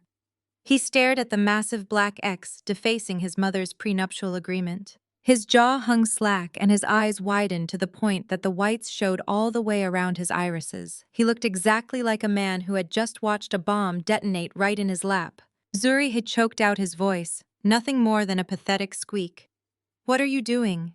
I did not lower my gaze to meet his panicked eyes. I kept my chin held high, projecting my voice so that it carried to every single corner of the vaulted dining room. I wanted the investors to hear me. I wanted the socialites to hear me. I wanted the waitstaff standing in the shadows to hear every single syllable. "There will be no signature," I announced, my voice resonating with cold, absolute certainty. "There will be no submission to this family. And as of this exact moment, there will be no wedding. The wedding is completely cancelled." The words dropped into the center of the room, like a heavy stone into a quiet pond. The impact was immediate and devastating. A chaotic chorus of gasps, shouts, and frantic whispers erupted from the 75 elite guests. The refined high society rehearsal dinner instantly devolved into a scene of absolute pandemonium. Wealthy women clutched their pearls, turning to their husbands in sheer disbelief. Corporate executives leaned across the tables, demanding to know what was happening. The carefully curated facade of the Sterling family's dignified event shattered into a million irreparable pieces. Beatrice uncrossed her arms, her jaw dropping open in an ugly display of genuine shock. The smug, arrogant superiority melted off her face, revealing the terrified, fragile woman hiding underneath. She gripped the edge of the table, her perfectly manicured fingernails digging into the white linen tablecloth. She had orchestrated this entire night to assert her son be publicly discarded by the very woman she had tried to humiliate. "You cannot do this!" Beatrice shrieked, losing all her carefully practiced poise. "You do not cancel a Sterling wedding. You do not walk away from us." "I just did." "Beatrice," I replied, my tone completely devoid of emotion. "I am walking away from your toxic, controlling, miserable existence. I am walking away from a man who cowers in the shadow of his parents and demands his partner shrink herself to protect his fragile ego." Marcus scrambled to his feet, knocking his own chair backward. It crashed onto the floor, but he did not even look at it. He reached out with both hands, trying to grab my arms again, his face a portrait of utter desperation. "Zuri, please," he begged, his voice cracking loudly in front of his peers. "You are just angry. You are just reacting to the stress. We can talk about this. We can fix this outside. Please do not do this to me in front of everyone." "Do not touch me, Marcus," I warned, taking a deliberate step back out of his reach. My voice carried a lethal warning that froze him in his tracks. "You lost the right to touch me the second you demanded I sacrifice my dignity to save your allowance. You chose your mother's approval over our partnership. You chose to protect your trust fund instead of protecting your future wife. You made your choice, and now you get to live with the consequences of it for the rest of your life." Harrison slammed both of his fists onto the table, rising to his feet like a cornered bear. The patriarch was seething with a rage so hot it seemed to radiate off his skin. His face was a dark mottled red and his chest heaved with aggressive, heavy breaths. He had watched me destroy his son's engagement, his wife's authority, and his family's public image in the span of 3 minutes. He was a man who demanded absolute control, and I had just publicly stripped him of all of it. "You insolent, ungrateful little brat," Harrison roared, pointing a thick, shaking finger directly at my face. "You think you can walk into my dinner, embarrass my family, and just leave? You think you can cancel this wedding and walk away unscathed? I will personally see to it that you are completely blacklisted from this city. I will use every connection I have to destroy your career. You will never find work in Chicago again. I will crush you until you are begging on the streets." The entire room went dead silent again, anticipating my reaction to the billionaire's brutal threat. They expected me to cower. They expected me to tremble under the crushing weight of Harrison Sterling's notorious wrath. They did not know that his threats were completely empty. They did not know that he was threatening a woman who already owned the ground he was standing on. I looked at the furious red-faced patriarch. I did not flinch. I did not step back. I simply reached my right hand into my designer bag and curled my fingers around the thick black folder waiting inside. I pulled the thick black folder from the depths of my designer bag. The leather cover was smooth and unmarked, devoid of any corporate logos. It was a heavy, substantial object that landed on the mahogany table with a dull, authoritative thud. The sound resonated through the dining room like a gavel striking wood. The frantic whispers that had been echoing across the room suddenly amplified into a chaotic symphony of elite panic. The 75 guests, who had previously been watching a family dispute, were now witnessing a calculated execution. Wealthy socialites leaned across the centerpieces, their diamonds glittering under the chandeliers as they strained to see what I had just placed on the table. Corporate executives traded nervous glances, recognizing the distinct shape of a professional dossier. Harrison stared at the black folder. His chest was heaving from his outburst, but a flicker of genuine confusion briefly interrupted his rage. He looked at the document and then back at my face. His mind raced desperately, trying to categorize the threat. He lived his entire life in boardrooms and understood the weaponization of paperwork. But his massive ego simply could not process that a woman from West End Atlanta could possess anything capable of harming his sprawling real estate empire. "You think a stack of papers will save you?" Harrison scoffed, his voice dripping with absolute contempt. He took a heavy step toward the edge of the table, bracing his hands against the polished wood. "You think you can march into my private dinner and threaten me with a lawsuit? You are a delusional little girl playing a game you do not comprehend. I pay corporate lawyers millions specifically to crush pathetic nuisance claims from people exactly like you. You will be bankrupt before a preliminary hearing." He laughed, a harsh, grating sound that lacked any real humor. It was a tactical laugh designed to reassure the terrified investors sitting around the table. "Do you hear me, you insolent brat?" Harrison projected his voice to address the crowd. "I am going to make an example out of you. I will personally call every major chief executive and commercial developer in this city. I will completely blacklist you from the Chicago business world. By the time I am finished making phone calls, you will not find a job sweeping floors in a suburban strip mall. You are entirely finished." Beatrice stepped out from behind her husband, her posture stiffening with renewed confidence. She immediately fell back into her role as the ruthless matriarch. "You really thought you could outsmart us?" Beatrice sneered, pointing a sharp fingernail at the folder. "You thought you could come here and extort the Sterling family? We deal with greedy parasites like you every single day. Take your little folder and walk out that door right now before we have you arrested." Chloe chimed in, her voice shrill over the panicking crowd.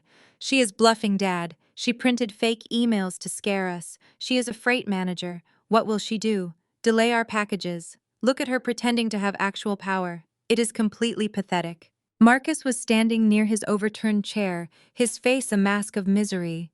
He swallowed hard. He did not possess the arrogant confidence of his father. He was simply terrified. "Zuri, please just leave," he begged, his voice cracking. "Do not do this. Do not make him destroy you. He will ruin your life. Just walk away while you still can." I looked at the four of them. They were a perfect portrait of decaying wealth and unearned arrogance. They were blinded by their supposed superiority, unable to see the massive tidal wave rising directly above their heads. I rested my hand flat against the cool leather cover of the black folder, feeling the heavy weight of the financial execution waiting inside. "I am not threatening you with a lawsuit, Harrison," I said, my voice slicing through the chaotic whispers of the dining room. My tone was dangerously calm, completely devoid of panic.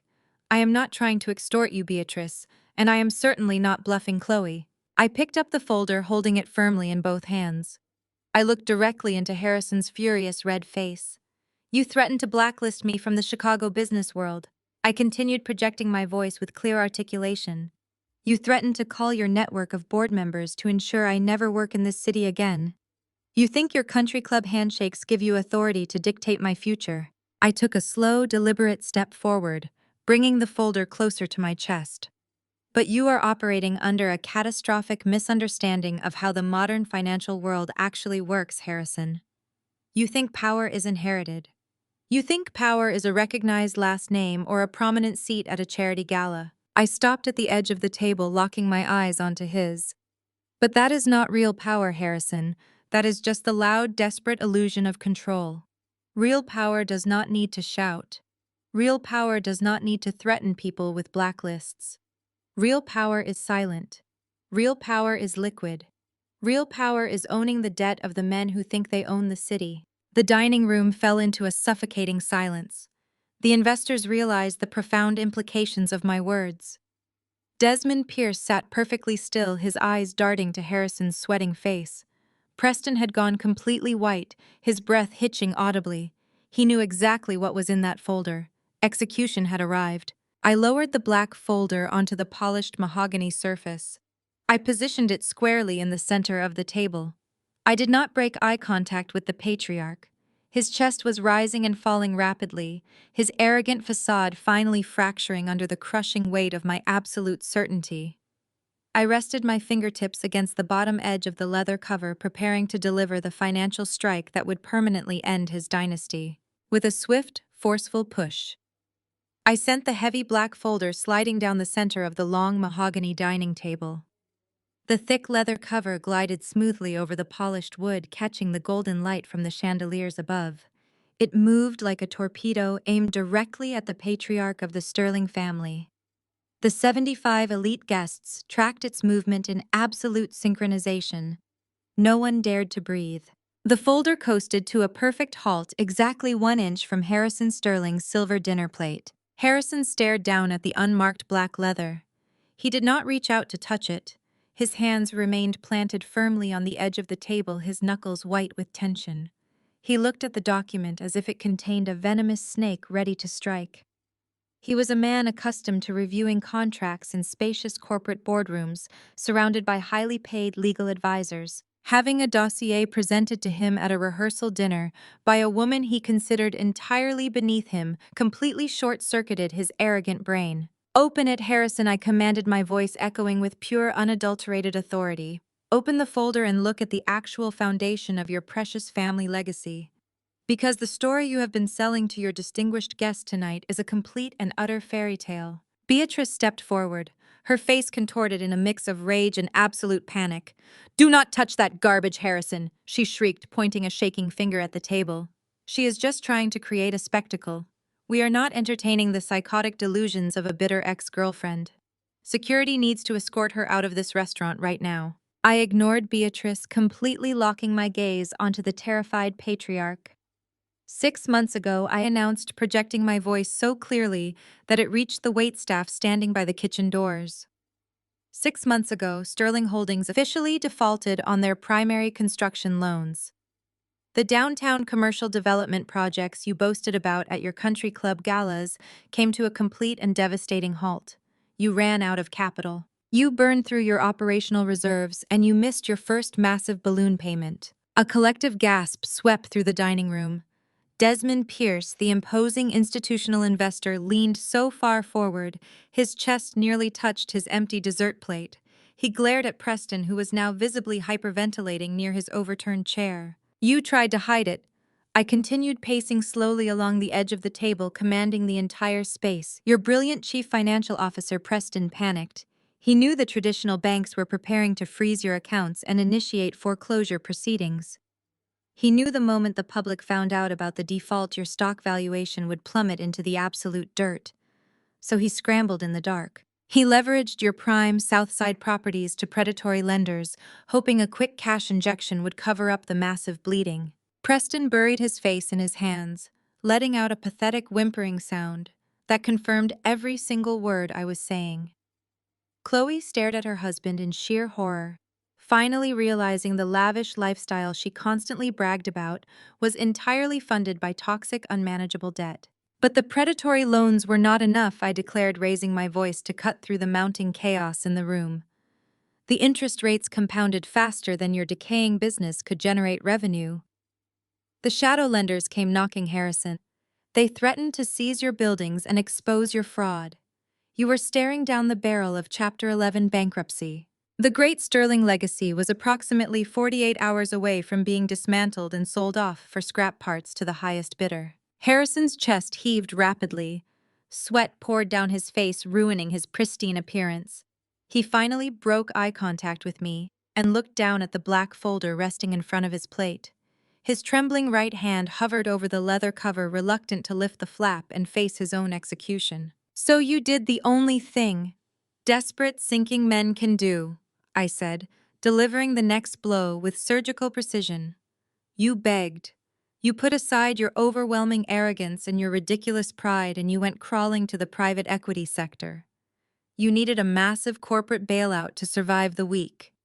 You instructed Preston to compile a pathetic portfolio of your remaining assets, and you submitted a desperate plea to one of the largest private equity firms in the country. You begged them to buy out your $25 million debt. You offered them complete financial control of your operations, just to keep your doors open and avoid the public humiliation of bankruptcy." The wealthy socialites and investors around the table were practically vibrating with shock. This was the ultimate scandal. The untouchable Sterling family had secretly begged for a corporate bailout to survive. "You sent hundreds of frantic emails," I continued, pointing directly at the folder. "You handed over your internal ledgers, your tax returns, your hidden liabilities, and your desperate projections. You laid your entire crumbling empire bare, hoping a massive private equity firm would take pity on your historical brand name and throw you a $25 million lifeline. You prayed that the firm would buy the debt from the predatory lenders and restructure your loans before the media caught wind of your total financial collapse." Desmond Pierce slammed his fist onto the table, causing the crystal glasses to rattle aggressively. "Is this true, Harrison?" Desmond roared, his deep voice vibrating with pure fury.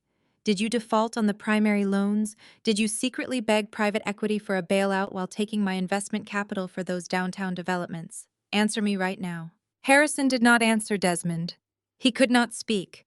His eyes remained glued to the black folder. With a shaking hand, he finally flipped open the heavy leather cover. The bright chandelier light illuminated the pristine white pages resting inside. Printed in bold black ink across the top of the very first page was the unmistakable logo of the private equity firm that held his entire life in its hands. "Read the name of the firm, Harrison," I commanded, my voice dropping to a dangerous, lethal register. "Read the name of the massive private equity firm you begged for salvation. Read the name of the entity that currently owns every single brick of your precious legacy." Harrison stared at the document. The color drained from his face entirely, leaving him looking like a ghost trapped inside a custom-tailored suit.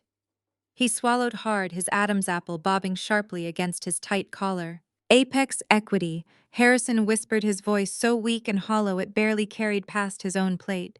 The name hung in the tense, suffocating air of the dining room, sealing his ultimate defeat. Preston violently shook his head as the name of the private equity firm left his father-in-law's trembling lips. The sheer denial radiating from the chief financial officer was almost palpable in the heavy air of the dining room. He scrambled to his feet, practically knocking over his own wife in the process. His face was a mask of furious disbelief as he pointed a shaking finger directly at the black folder resting on the mahogany table. "That is a complete forgery," Preston shouted, his voice cracking as he desperately tried to reclaim control of the room. "You actually expect us to believe this absolute garbage?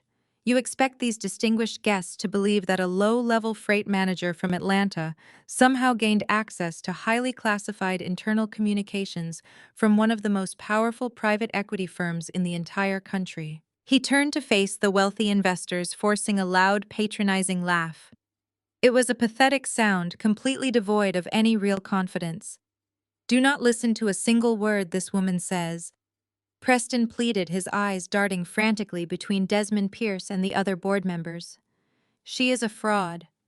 Apex Equity is a multi-billion-dollar institutional giant. They operate at the highest echelons of global finance. I have been in direct contact with their senior acquisition team for weeks. We are in the final stages of a highly sophisticated strategic partnership." Preston turned his venomous glare back to me, his chest heaving with desperate anger. "You probably paid some desperate graphic design student to print that logo onto a fake contract," he sneered. "Or maybe you slept with some low-level IT guy in their mailroom to steal a piece of corporate letterhead. That is exactly the kind of pathetic stunt a street rat would pull. You are a nobody, Zuri. You manage a few delivery trucks. You have absolutely zero comprehension of how a massive entity like Apex Equity operates. You are completely out of your depth. I did not interrupt his frantic monologue. I let him dig his own grave in front of 75 elite witnesses. I watched the sweat drip down his pale temples as he actively lied to the very investors who held his fate in their hands. When he finally ran out of breath, I took a slow, deliberate step toward him. The heavy silence in the dining room returned, amplifying the sound of my heels striking the hardwood floor. "You are absolutely right about one thing, Preston," I said, my voice dropping to a low, lethal register. Apex Equity is a multi-billion-dollar institutional giant, and they do operate at the highest echelons of global finance. But you are completely lying about being in direct contact with their senior acquisition team. I placed both of my hands flat on the polished table, leaning forward until I was directly in his line of sight. "You never spoke to a senior team." I continued my words, slicing through his pathetic defense like a newly sharpened blade. "You sent a desperate, groveling email to a general inquiry inbox at 2 in the morning on a Sunday. You were so utterly terrified of Harrison finding out about your massive defaults that you did not even bother to have your legal department review the initial proposal. You misspelled the word acquisition 3 times in your opening paragraph." Preston gasped, taking a sudden step backward as if I had physically struck him. The color completely drained from his face, leaving him looking like a hollow shell of a man. His mouth opened and closed, but he could not form a single coherent syllable. "You begged for a $25 million bailout, Preston." I projected my voice, ensuring every single guest in that room heard the devastating truth. "You offered to surrender absolute financial control of Sterling Holdings just to keep the lights on and hide your catastrophic incompetence from your father-in-law. You attached your unredacted internal ledgers, your hidden liabilities, and your completely fraudulent revenue projections." Harrison whipped his head around to stare at his son-in-law. The patriarch's face was contorted into a mask of pure, unadulterated horror. "You sent our internal ledgers to a blind inbox!" Harrison roared, his voice shaking with a terrifying fury. "You handed over our entire corporate structure without board approval." Preston could not even look at him. The chief financial officer was physically trembling, completely paralyzed by the exposure of his monumental betrayal. "But the email did not stay in a general inbox," I announced, drawing the attention of the entire room back to me. "It was immediately flagged by the risk assessment algorithm and escalated directly to the top of the corporate ladder. It was placed on the desk of the only person with the authority to approve a hostile debt acquisition of that magnitude." Chloe slammed her hands against the table, her face stained with ruined makeup and sheer panic. "And how would you know any of that?" she shrieked, her voice breaking into a hysterical sob. "How could a nobody from a dirty Atlanta neighborhood possibly know what happens on the executive floor of Apex Equity?" I stood up to my full height, squaring my shoulders and looking down at the entitled woman who had spent the entire evening mocking my background. "I know exactly what happens on the executive floor, Chloe," I replied, my voice ringing with absolute, unshakable power. "I know exactly how the algorithms work. I know exactly how the acquisitions are structured. And I know exactly what time Preston's pathetic email arrived, because it was placed directly onto my custom mahogany desk." The dining room fell into a silence so profound it felt like the oxygen had been completely sucked out of the air. Wealthy socialites stared at me with wide, terrified eyes. Corporate executives froze in their seats, their champagne glasses hovering inches from their mouths. "I am not a low-level freight manager," I declared, delivering the final lethal blow to the Sterling family legacy. "I did not bribe an IT guy, and I certainly did not forge a single document in that black folder. The logistics company you so casually despised was just the foundational infrastructure. It was the transportation network I built from the ground up to fund my true ambitions." I took one final step forward, claiming absolute dominance over the entire room. "My name is Zuri Hayes," I announced, my voice echoing off the vaulted ceilings and shattering the last remaining illusion of their old money supremacy. "I am the founder. I am the chief executive officer. And I am the sole majority shareholder of Apex Equity and Logistics." The impact of the revelation hit the table like a physical shockwave. Beatrice let out a strangled gasp, clutching her chest as she collapsed heavily against the back of her chair. Harrison stared at me, his eyes wide with a terrifying, devastating realization that the woman he had just threatened to blacklist was the exact same billionaire who held the execution orders for his entire empire. Preston stumbled backward, his legs giving out completely as he crashed onto the floor beside his overturned chair. He was no longer looking at a submissive bride. He was looking at his absolute destruction. The absolute destruction etched across Preston's face was a masterpiece painted in pure terror. He remained crumpled on the floor, his breathing shallow and rapid, unable to tear his eyes away from me. I did not offer him a single ounce of mercy. I turned my attention back to the black folder resting on the table. With a slow and deliberate movement, I reached out and flipped the heavy leather cover completely open, exposing the pristine legal documents inside to the harsh light of the chandeliers. When your frantic typo-riddled email landed on my desk, I almost deleted it. I began, my voice carrying a rhythmic, hypnotic cadence that held the 75 guests in a trance. I received dozens of desperate pleas from failing real estate firms every single week. But then I saw the name Sterling Holdings, and I decided to take a much closer look. I deployed a team of my most ruthless forensic accountants to tear through the internal ledgers you foolishly attached. It took them exactly 4 hours to uncover the massive rotting crater at the center of your generational wealth. I began pacing again, my heels clicking softly, marking time like a ticking clock. You needed $25 million just to stop the bleeding from your Southside defaults. But traditional banks require collateral, Harrison. And since Preston had already secretly mortgaged your prime commercial assets to shadow lenders, you had absolutely nothing left to offer. You were entirely radioactive. No legitimate institution would touch your toxic debt with a 10-foot pole. That is where a private equity firm like Apex steps in. I stopped behind Marcus's empty chair, resting my hands on the polished wood. Marcus was still staring at me with a vacant, hollow expression, his mind completely incapable of processing that the woman he tried to force into a restrictive prenup was actually a billionaire titan of industry. Private equity does not offer charity. I continued, projecting my voice to ensure Desmond Pierce and the other investors heard every brutal detail. We do not offer friendly bridge loans to save fragile egos. We acquire distressed assets. When my firm agreed to absorb your catastrophic $25 million debt, we did not do it as a favor. We did it as a hostile takeover. We bought your debt for pennies on the dollar from the loan sharks Preston foolishly crawled into bed with.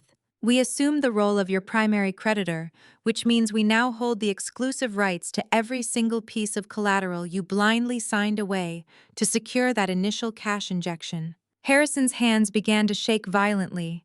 He tried to speak to mount some kind of defense, but his throat was completely dry. He was a proud, domineering man being publicly dissected, and he possessed absolutely no defense mechanism for this level of exposure. Let us talk about what that collateral actually includes, I said, a dangerous smile touching the corners of my mouth. I raised my hand and gestured broadly to the ornate ceiling, the expensive artwork on the walls, and the massive crystal chandeliers illuminating the dining room. You booked this exclusive restaurant because it represents the pinnacle of Chicago's elite society. You wanted to intimidate me with your surroundings, but you failed to check the commercial real estate records before sending out the invitations. Beatrice let out a soft, strangled gasp, her hands flying to her pearl necklace as if trying to protect herself from the incoming blow. 6 weeks ago, Apex Equity acquired the commercial holding group that owns this entire city block, I announced, letting the profound weight of the statement settle over the crowd. I am not just paying for the catering tonight, Beatrice. I own the physical building we are standing inside. I own the tables, the chairs, and the very floor beneath your expensive designer shoes. You brought me to my own property to tell me I did not belong. The waitstaff, who had been trying to remain invisible along the walls, suddenly stood a little taller, looking at me with undisguised awe. The wealthy socialites who had previously mocked my background were now staring at me with terrifying reverence. But I was not finished. The execution required total completion. Your arrogance blinded you to the fine print. Harrison, I said, turning my piercing gaze back to the patriarch. When Preston signed the restructuring agreement with the shadow lenders, He was required to cross-collateralize your personal assets to secure the funds. He was so desperate to hide his failure that he signed a blanket lien. When Apex Equity bought out that debt, we acquired those liens. Do you understand what that means? Harrison closed his eyes, a single tear of profound, crushing defeat, escaping and tracking down his weathered cheek. He knew exactly what it meant. It means I hold the deed to the Sterling family mansion. I declared, my voice ringing with absolute, unshakable finality. The sprawling historic estate you boast about at your charity galas. The home where you host your exclusive garden parties and display your generational wealth. It no longer belongs to you. It was bundled into the toxic assets I acquired. I own your driveway, your manicured lawns, and the roof over your head. Marcus slowly lifted his head, looking at me as if I were a terrifying mythical creature. The very mansion he grew up in, the sprawling estate that defined his entire sheltered existence, was now listed as a minor asset in my corporate portfolio. He realized that the woman he had tried to force into signing a prenuptial agreement could legally evict him from his childhood bedroom with a single phone call. The profound irony of his earlier threats hung heavily in the air, choking the last remnants of his pride. Chloe let out a loud, hysterical sob, burying her face in her hands, as the reality of her impending poverty finally crashed down upon her. The trust fund she had bragged about just 20 minutes ago was completely worthless. Her entire identity had been wiped out by a single signature. And finally, we arrive at the company itself, I said, delivering the ultimate death blow to their legacy. To secure the $25 million buyout, your brilliant chief financial officer surrendered 60% of the voting shares in Sterling Holdings. He handed over the majority stake to avoid an immediate public bankruptcy. You do not run a real estate empire anymore, Harrison. Sterling Holdings is now nothing more than a minor, struggling subsidiary of Apex Equity and Logistics. And as the chief executive officer of the parent company, I possess the unilateral authority to liquidate your remaining assets, fire your entire executive board, and dissolve your family name into absolute oblivion. Desmond Pierce, the ruthless institutional investor who had been ready to pull his funding, suddenly stood up from his chair. He did not look at Harrison or Preston. He looked directly at me. He slowly buttoned his suit jacket, offering a small, respectful nod of his head. It was a silent, undeniable acknowledgement from one titan of industry to another. He recognized the sheer brilliance of the hostile takeover, and in that simple gesture, the entire hierarchy of Chicago's business elite shifted permanently in my favor. The destruction was complete. I had systematically dismantled a century of old money arrogance in a matter of minutes.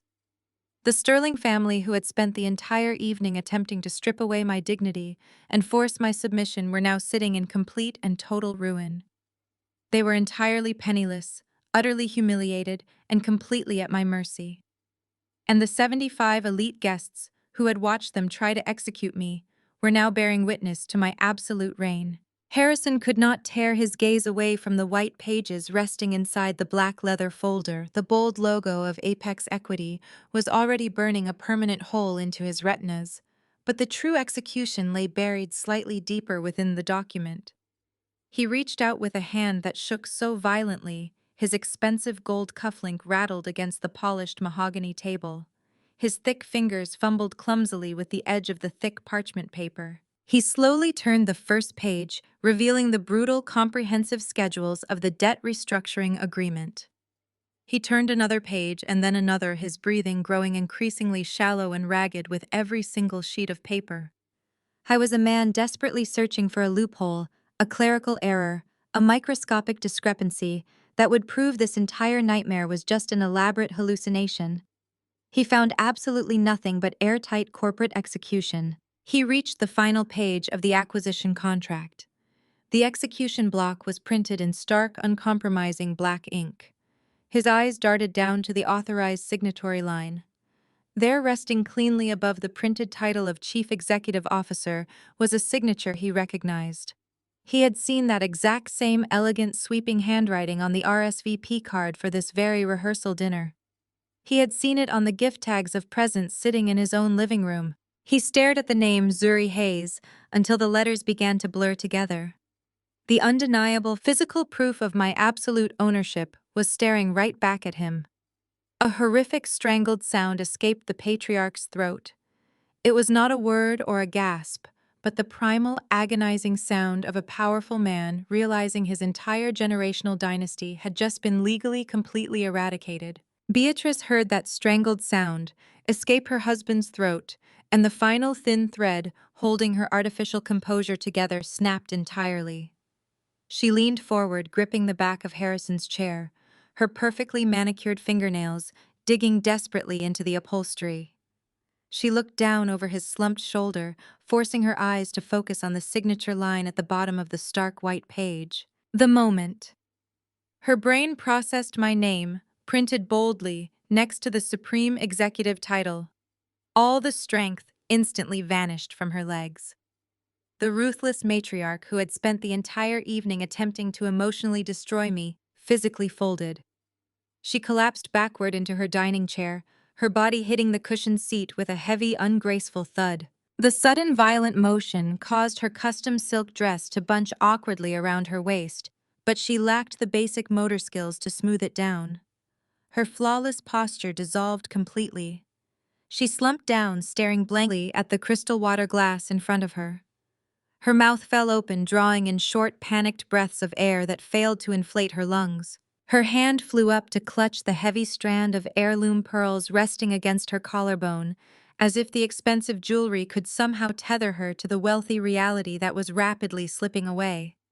She was completely paralyzed, a hollowed-out shell of a woman, realizing that the poor girl from Atlanta she had so viciously mocked was now the undisputed owner of the very pearls resting on her neck. The profound shockwave radiating from the head of the table washed over the 75 elite guests, completely paralyzing the entire dining room. The wealthy investors, the prominent socialites, and the sharp corporate executives were entirely frozen in place. No one reached for their phones to send frantic text messages anymore. No one leaned across the centerpieces to whisper frantic gossip to their spouses. They were collectively held hostage by the sheer unprecedented magnitude of the hostile takeover they had just witnessed. High society events in Chicago were typically characterized by subtle power plays and passive-aggressive networking.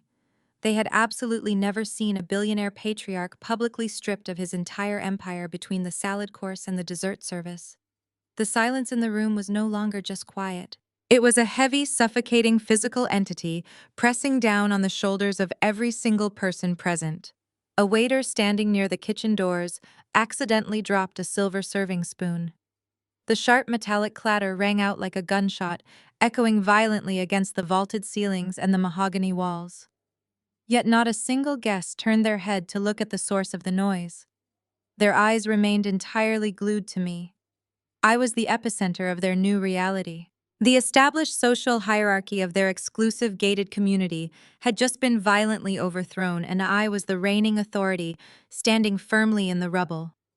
They looked at me with a potent mixture of primal fear and deep, undeniable reverence, recognizing that the woman they had previously ignored possessed the strategic brilliance and the financial capital to destroy any single one of them without breaking a sweat. Marcus remained standing near his overturned chair, completely immobilized by the catastrophic reality unfolding around him. He looked down at the signature page resting on the table, and then slowly lifted his terrified eyes to meet my unwavering gaze. The full, devastating picture finally clicked into place within his cowardly mind. He realized that I had never needed his allowance or his family name to survive. He realized that every single time he had patronized me, every time he had demanded I shrink myself to accommodate his fragile masculine ego, I had been sitting on a financial empire that dwarfed his entire bloodline. He was not my wealthy savior.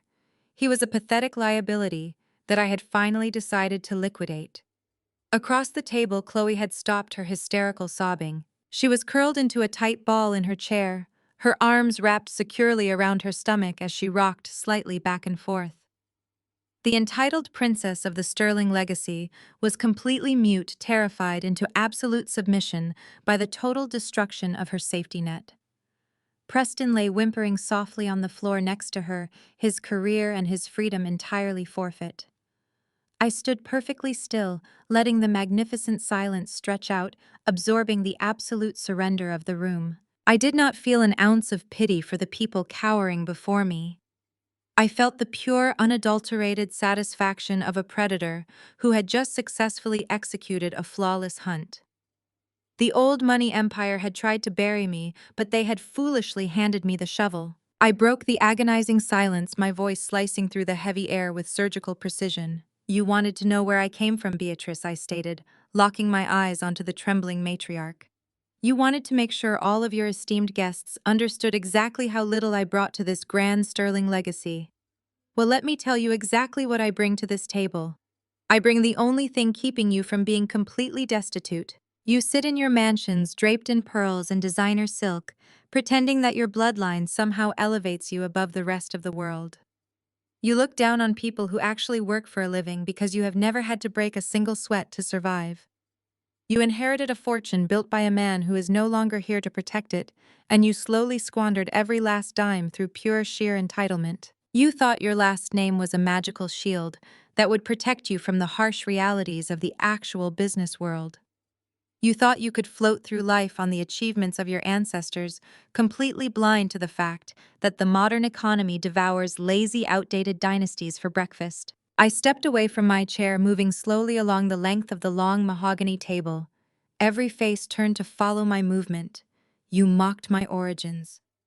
"Chloe," I said, letting my gaze snap toward the crying woman who was still clutching her stomach in panic. "You weaponized my poverty.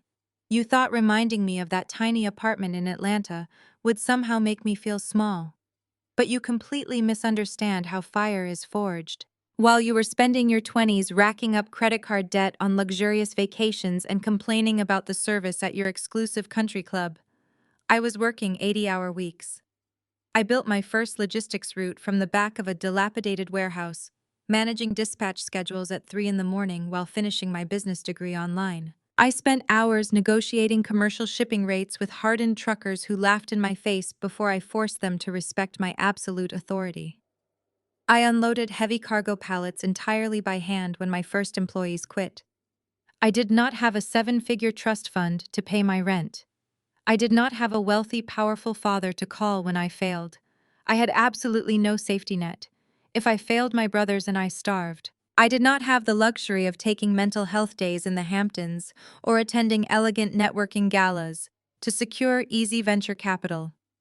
I funded my first fleet of commercial trucks by maxing out high-interest credit cards and skipping meals. That kind of relentless, crushing pressure does not break you if you refuse to let it. It turns you into absolute steel. It sharpens your mind into a lethal weapon designed to dismantle any obstacle in your path. I turned my attention back to Harrison, who was still gripping the edges of the table as if the entire room might float away. "You call yourself a titan of industry, Harrison." I challenged, my voice projecting with lethal calm. "But you are nothing more than a lazy caretaker of a dying museum. You stopped innovating decades ago. You relied entirely on your grandfather's reputation to secure massive loans, and you put a foolish, incompetent boy in charge of your corporate finances just because he shared your shallow, aristocratic values. You surround yourself with people who only tell you yes, because your fragile, pathetic ego cannot handle a single word of genuine dissent." I climbed from the absolute bottom of the supply chain to the very top of the private equity sector because I learned how to identify profound weakness. And the Sterling family is the weakest, most fragile entity I have ever encountered in my entire professional career. I paused, letting the undeniable truth sink deeply into their panicked minds. The wealthy investors in the room were nodding slightly, their professional respect completely transferring from Harrison directly to me. "You demanded I sign that restrictive prenuptial agreement." I continued, my voice rising to command the entire space. "You told me I was a gold digger trying to steal your generational wealth. But the spectacular irony is that there is absolutely no gold left to dig. The vault is completely empty.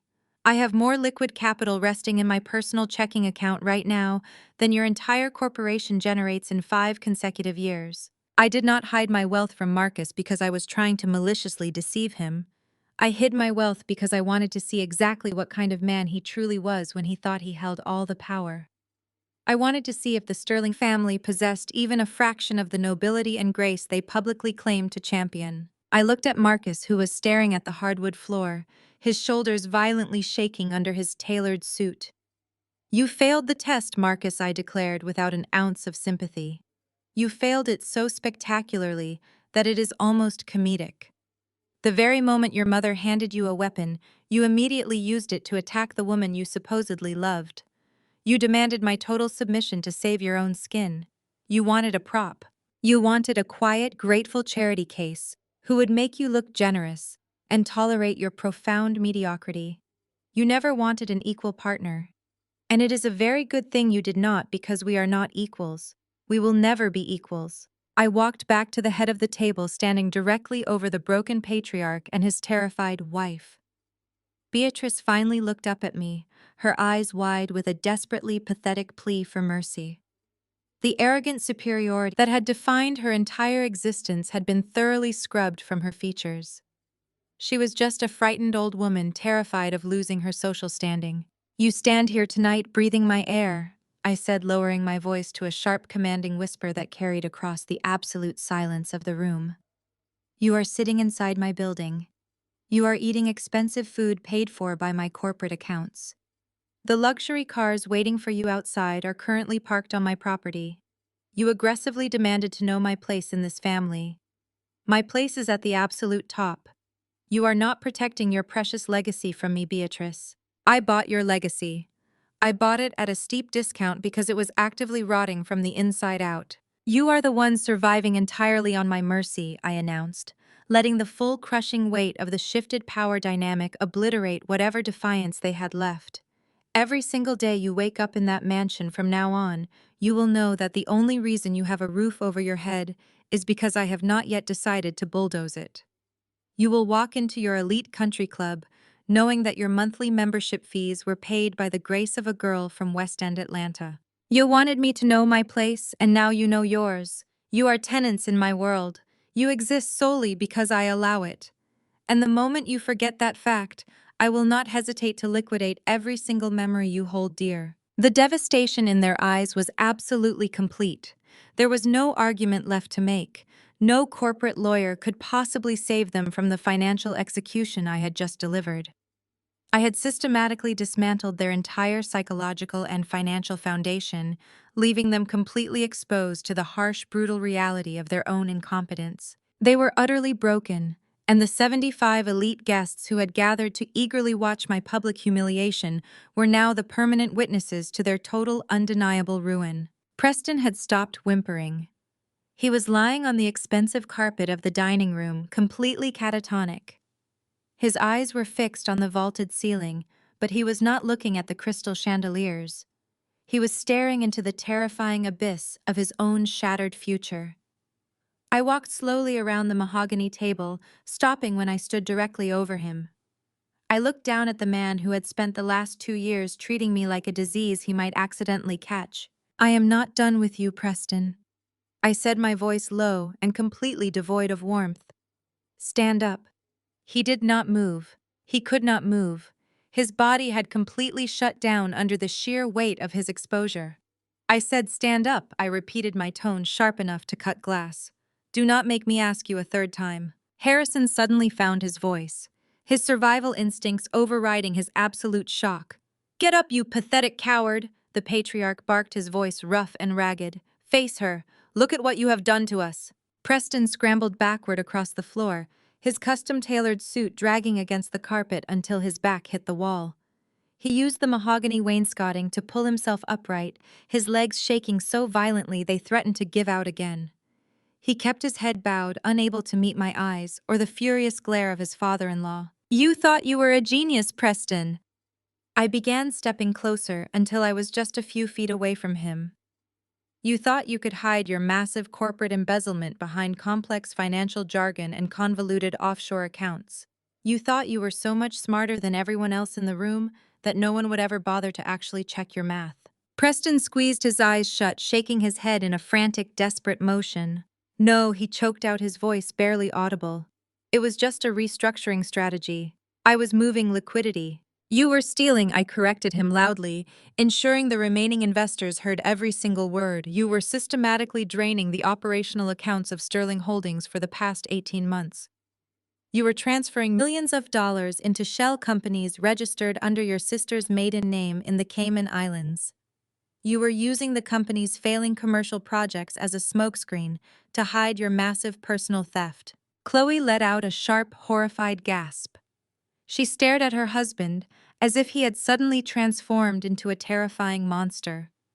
"You stole from us!" she shrieked, her voice echoing violently through the room. "You stole from my family!" Preston flinched, covering his face with his trembling hands. "Chloe, please," he begged. "I was going to put it back. I was going to invest it and double the returns."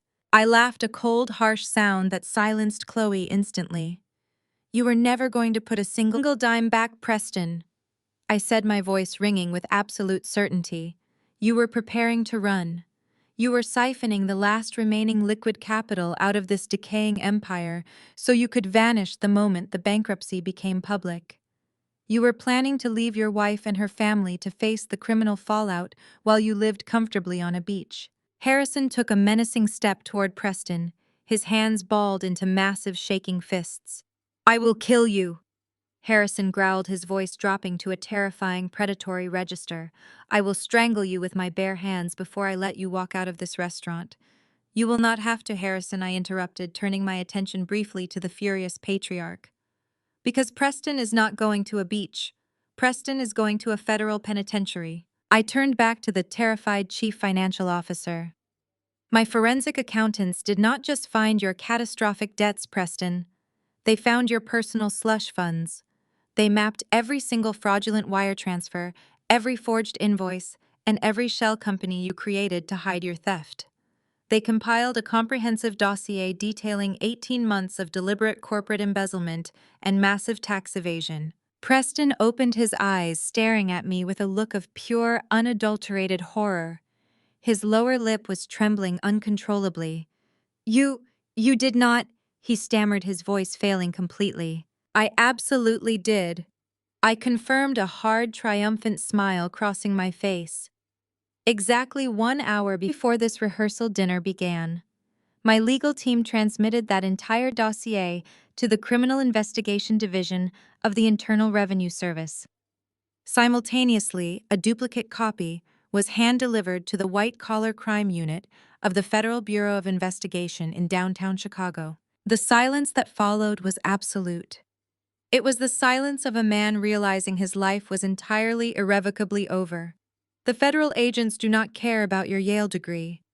Preston, I continued, delivering the final lethal blow. "They do not care about your country club memberships or your expensive tailored suits. They care about wire fraud. They care about tax evasion. And they have absolutely zero sense of humor regarding corporate embezzlement on this massive scale." Preston sank slowly down the wall, sliding until he hit the floor again. He pulled his knees to his chest, wrapping his arms around his legs in a protective fetal position. He was completely broken. The arrogant, condescending executive had been entirely eradicated, replaced by a terrified criminal waiting for the federal agents to kick his door down. I looked down at him, feeling a profound sense of satisfaction.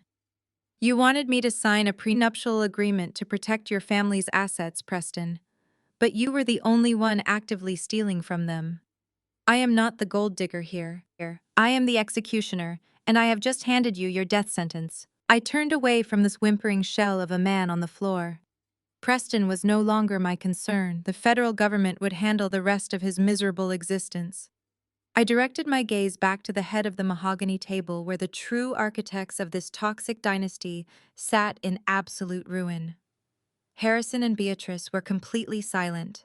The aggressive, commanding energy they had weaponized to intimidate Chicago's elite for decades was entirely gone. They looked like two hollow statues crumbling under the weight of their own catastrophic hubris. I walked slowly back to my original spot at the table, letting my presence command the final moments of their reign. "Beatrice," I said, her name slicing through the heavy silence. "You spent the entire evening boasting about the Sterling family legacy. You bragged about your sprawling estate, your private galas, and the profound weight of your name. You wanted to make absolutely certain that I understood my place at the very bottom of your hierarchy. You handed me a prenuptial agreement designed to ensure I would walk away with nothing. I paused, letting a cold smile touch my lips. But you fundamentally misunderstood who holds the keys to the kingdom.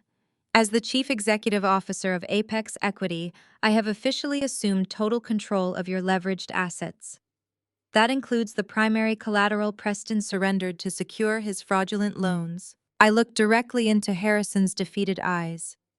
The Sterling family mansion, located in the most exclusive zip code in this state, is now the legal property of my corporation. The sprawling estate where you host your elite garden parties, the very roof over your heads, belongs entirely to me. Harrison's chest hitched, but he remained completely mute. Beatrice let out a soft, pathetic gasp, clutching her pearl necklace, as if the physical jewelry could somehow protect her from the financial execution. "You have exactly 48 hours to vacate my property," I announced, my voice ringing with absolute uncompromising authority. "You have 2 days to pack your personal clothing and leave. You will not take the artwork. You will not take the antique furniture. You will not take the silver or the imported rugs. Everything inside those walls was purchased with toxic debt that I now own. You will pack your suitcases and you will walk out the front door before the clock strikes 8 on Monday morning. If you are still on my property at 1 minute past 8, my private security team will physically escort you to the curb, and you will be arrested for trespassing." The wealthy guests surrounding the table sat in stunned, terrified silence. They were watching the absolute dismantling of an empire. Beatrice began to weep quietly, the tears ruining her expensive makeup. She had wanted to evict me from her son's life, and instead, she was being evicted from her own home by the very woman she had tried to destroy. Harrison simply stared at the blank white tablecloth, a broken, powerless old man who had lost his company, his legacy, and his home in a single hour. My work here was officially finished. I reached down and picked up my designer bag from the chair. I did not take the black folder. I left it sitting in the dead center of the table, a permanent physical reminder of their total destruction. I turned my back on the head of the table and began walking toward the grand double doors of the dining room. The 75 elite guests, the corporate titans, and the wealthy socialites immediately scrambled out of my way. They parted like the Red Sea, pulling their chairs back and pressing themselves against the walls to ensure I had a clear, unobstructed path to the exit. No one dared to speak. No one dared to make eye contact. I commanded the absolute respect they had previously reserved for the Sterling family. I kept my head high, the rhythmic click of my heels echoing off the polished hardwood floor. "Zuri, wait!" The desperate, pathetic shout echoed across the silent dining room. I heard the frantic scrambling of footsteps behind me. Marcus had finally snapped out of his paralyzed stupor. He was running after me, his expensive leather shoes slipping awkwardly on the polished floor. I did not stop walking. I kept my pace steady and deliberate, forcing him to chase me in front of his peers. "Zuri, please stop," Marcus begged, reaching out and grabbing my wrist.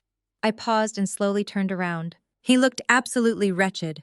His custom suit was wrinkled, his hair was disheveled, and his face was slick with terrified sweat. He dropped to his knees right there in the middle of the aisle, completely abandoning whatever tiny shred of dignity he had left. "I am so sorry," he pleaded, tears streaming down his panicked face. "I was wrong. I was so incredibly wrong, Zuri. Please, you have to forgive me. I did not know what they were doing. I did not know about the debt or the loans or what Preston did. You have to believe me. I never wanted them to treat you like that." I looked down at the man kneeling on the floor. "You knew exactly what you were doing, Marcus," I replied, my voice cold and detached. "You knew your mother was handing me an insulting prenuptial agreement. You knew she intended to humiliate me in front of 75 guests, and you told me to just sign it. You chose your allowance over my dignity." "I do not care about the allowance," Marcus sobbed, gripping my hand with both of his. "I do not care about the money or the company or the mansion. They can lose it all. I just want you. I love you, Zuri. Please do not walk away from us. We can still get married tomorrow. We can leave them behind and build our own life. I never cared about the money, I swear to you." I stared at his desperate, pleading eyes. It was the most pathetic display of cowardice I had ever witnessed. "You care about the money more than anything else in the world, Marcus," I said, my tone slicing through his pathetic lies. "You only care about me right now because you just realized I am the one who holds all the wealth. You are not begging for my forgiveness. You are begging for your trust fund. You are begging for your luxury cars and your country club memberships. You thought you were marrying a poor girl you could control. Now you are terrified because you realize you are a broke man who just lost his meal ticket." I pulled my hand out of his frantic grip. He let out a loud, pathetic wail, slumping forward onto the floor. I looked down at him, feeling absolutely nothing but profound relief that I had escaped a lifetime of supporting a weak, fragile man. I raised my left hand, letting the heavy 5-carat diamond catch the light from the crystal chandeliers, one final time. The stone was absolutely flawless, a perfect masterclass in cut and clarity. I had swiped my own Black American Express card to purchase it because I had wanted so desperately to believe in the fairy tale Marcus was selling. I wanted to believe that this ring symbolized a genuine partnership, a merging of my hard-earned present with his family's historic past. But as I looked at the shimmering facets, now all I saw was a brilliantly disguised shackle. It was a beautiful, glittering chain designed to keep me tethered to a family of emotional and financial parasites who would have happily bled me dry while demanding I thank them for the privilege. I grasped the thick platinum band with my right hand and slid it smoothly off my finger. The sudden absence of its weight felt incredibly liberating. My hand was entirely my own again. Marcus was still weeping on the floor, his shoulders heaving with pathetic, desperate sobs. He kept his hands clasped together in a pleading gesture, completely stripped of the arrogant posture he had tried to weaponize against me just 20 minutes ago. I did not kneel to meet him. I did not offer him a single word of comfort or closure. I simply opened my hand and let the multi-million-dollar ring fall. The heavy diamond struck him directly in the center of his chest, hitting the lapel of his expensive custom suit with a sharp, definitive thud. It bounced off the fine Italian fabric and hit the hardwood floor, rolling a few inches before coming to a complete stop near the polished toe of his dress shoe. He stared down at the discarded gem, his breath hitching painfully in his throat. "Keep it, Marcus," I said, my voice echoing with absolute freezing finality. "Consider it your severance package. You are going to need every single penny you can liquidate when my acquisition team comes to clear out your childhood bedroom on Monday morning." I turned my back on the broken heir of the Sterling Empire. I did not spare a single backward glance for Harrison, Beatrice, Chloe, or Preston. They were no longer titans of Chicago real estate. They were just ghosts haunting the ruins of a legacy I had completely eradicated. I set my sights on the grand double doors at the far end of the dining room. As I took my first step forward, the 75 elite guests reacted with profound synchronized reverence. The wealthy socialites, the ruthless corporate executives, and the influential board members immediately scrambled out of my path. They pulled their heavy dining chairs back, scraping the wood aggressively against the floor in their sheer panic to clear the aisle. They pressed themselves flat against the mahogany walls, parting for me exactly like the Red Sea. No one dared to breathe too loudly. No one dared to whisper a single word.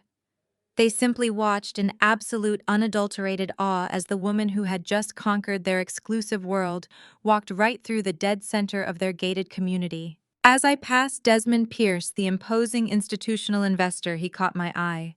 He did not say a word, but he gave me a slow, deliberate nod of profound respect.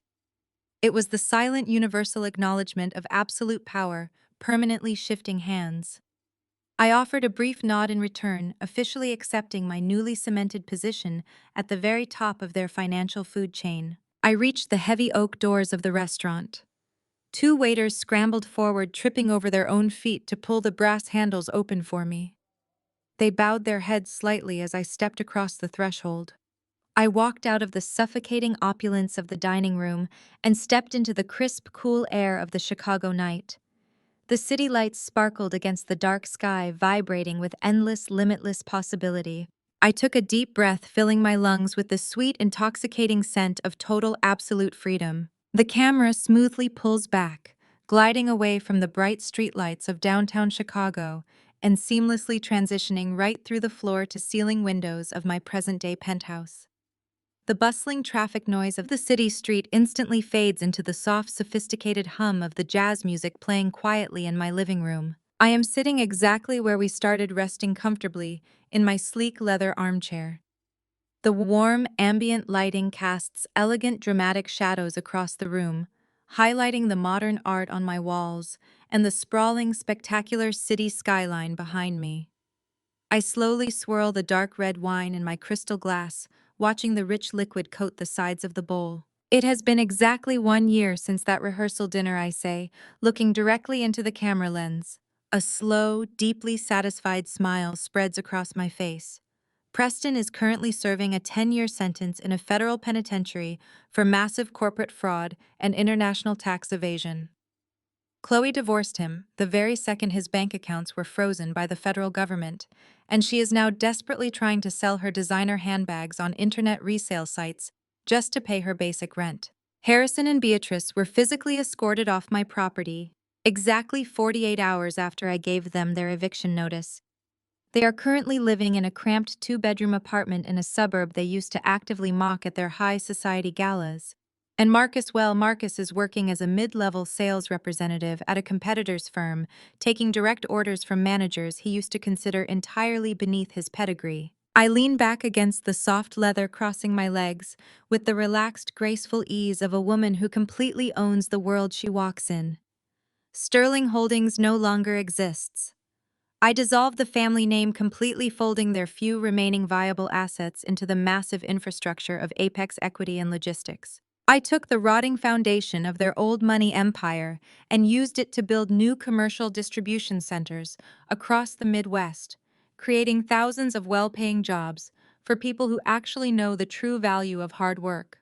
I lift my crystal glass, bringing the delicate rim close to my lips. The journey from a tiny, struggling apartment in West End Atlanta to the absolute pinnacle of the Chicago financial sector was brutal, exhausting, and entirely unforgiving. But it taught me the single most valuable lesson anyone could ever learn in this lifetime. I pause, letting my eyes lock onto the camera lens with piercing, unshakable intensity. When you walk into a room and the people sitting at the table try to tell you that you do not belong, do not shrink yourself to make them comfortable. Do not let them weaponize your past. Do not let them intimidate you with their inherited titles, their fake prestige, or their dusty generational wealth. And whatever you do, never ever beg them for a seat. I take a slow, deliberate sip of the dark red wine, savoring the rich, complex flavor of absolute total victory. You look them right in the eye, I say, my voice dropping to a powerful, resonant whisper. And you buy the table. I lower the glass, flashing one final brilliant, triumphant smile. The camera slowly pulls back, drifting into the warm, elegant shadows of the penthouse until the screen seamlessly fades to absolute black.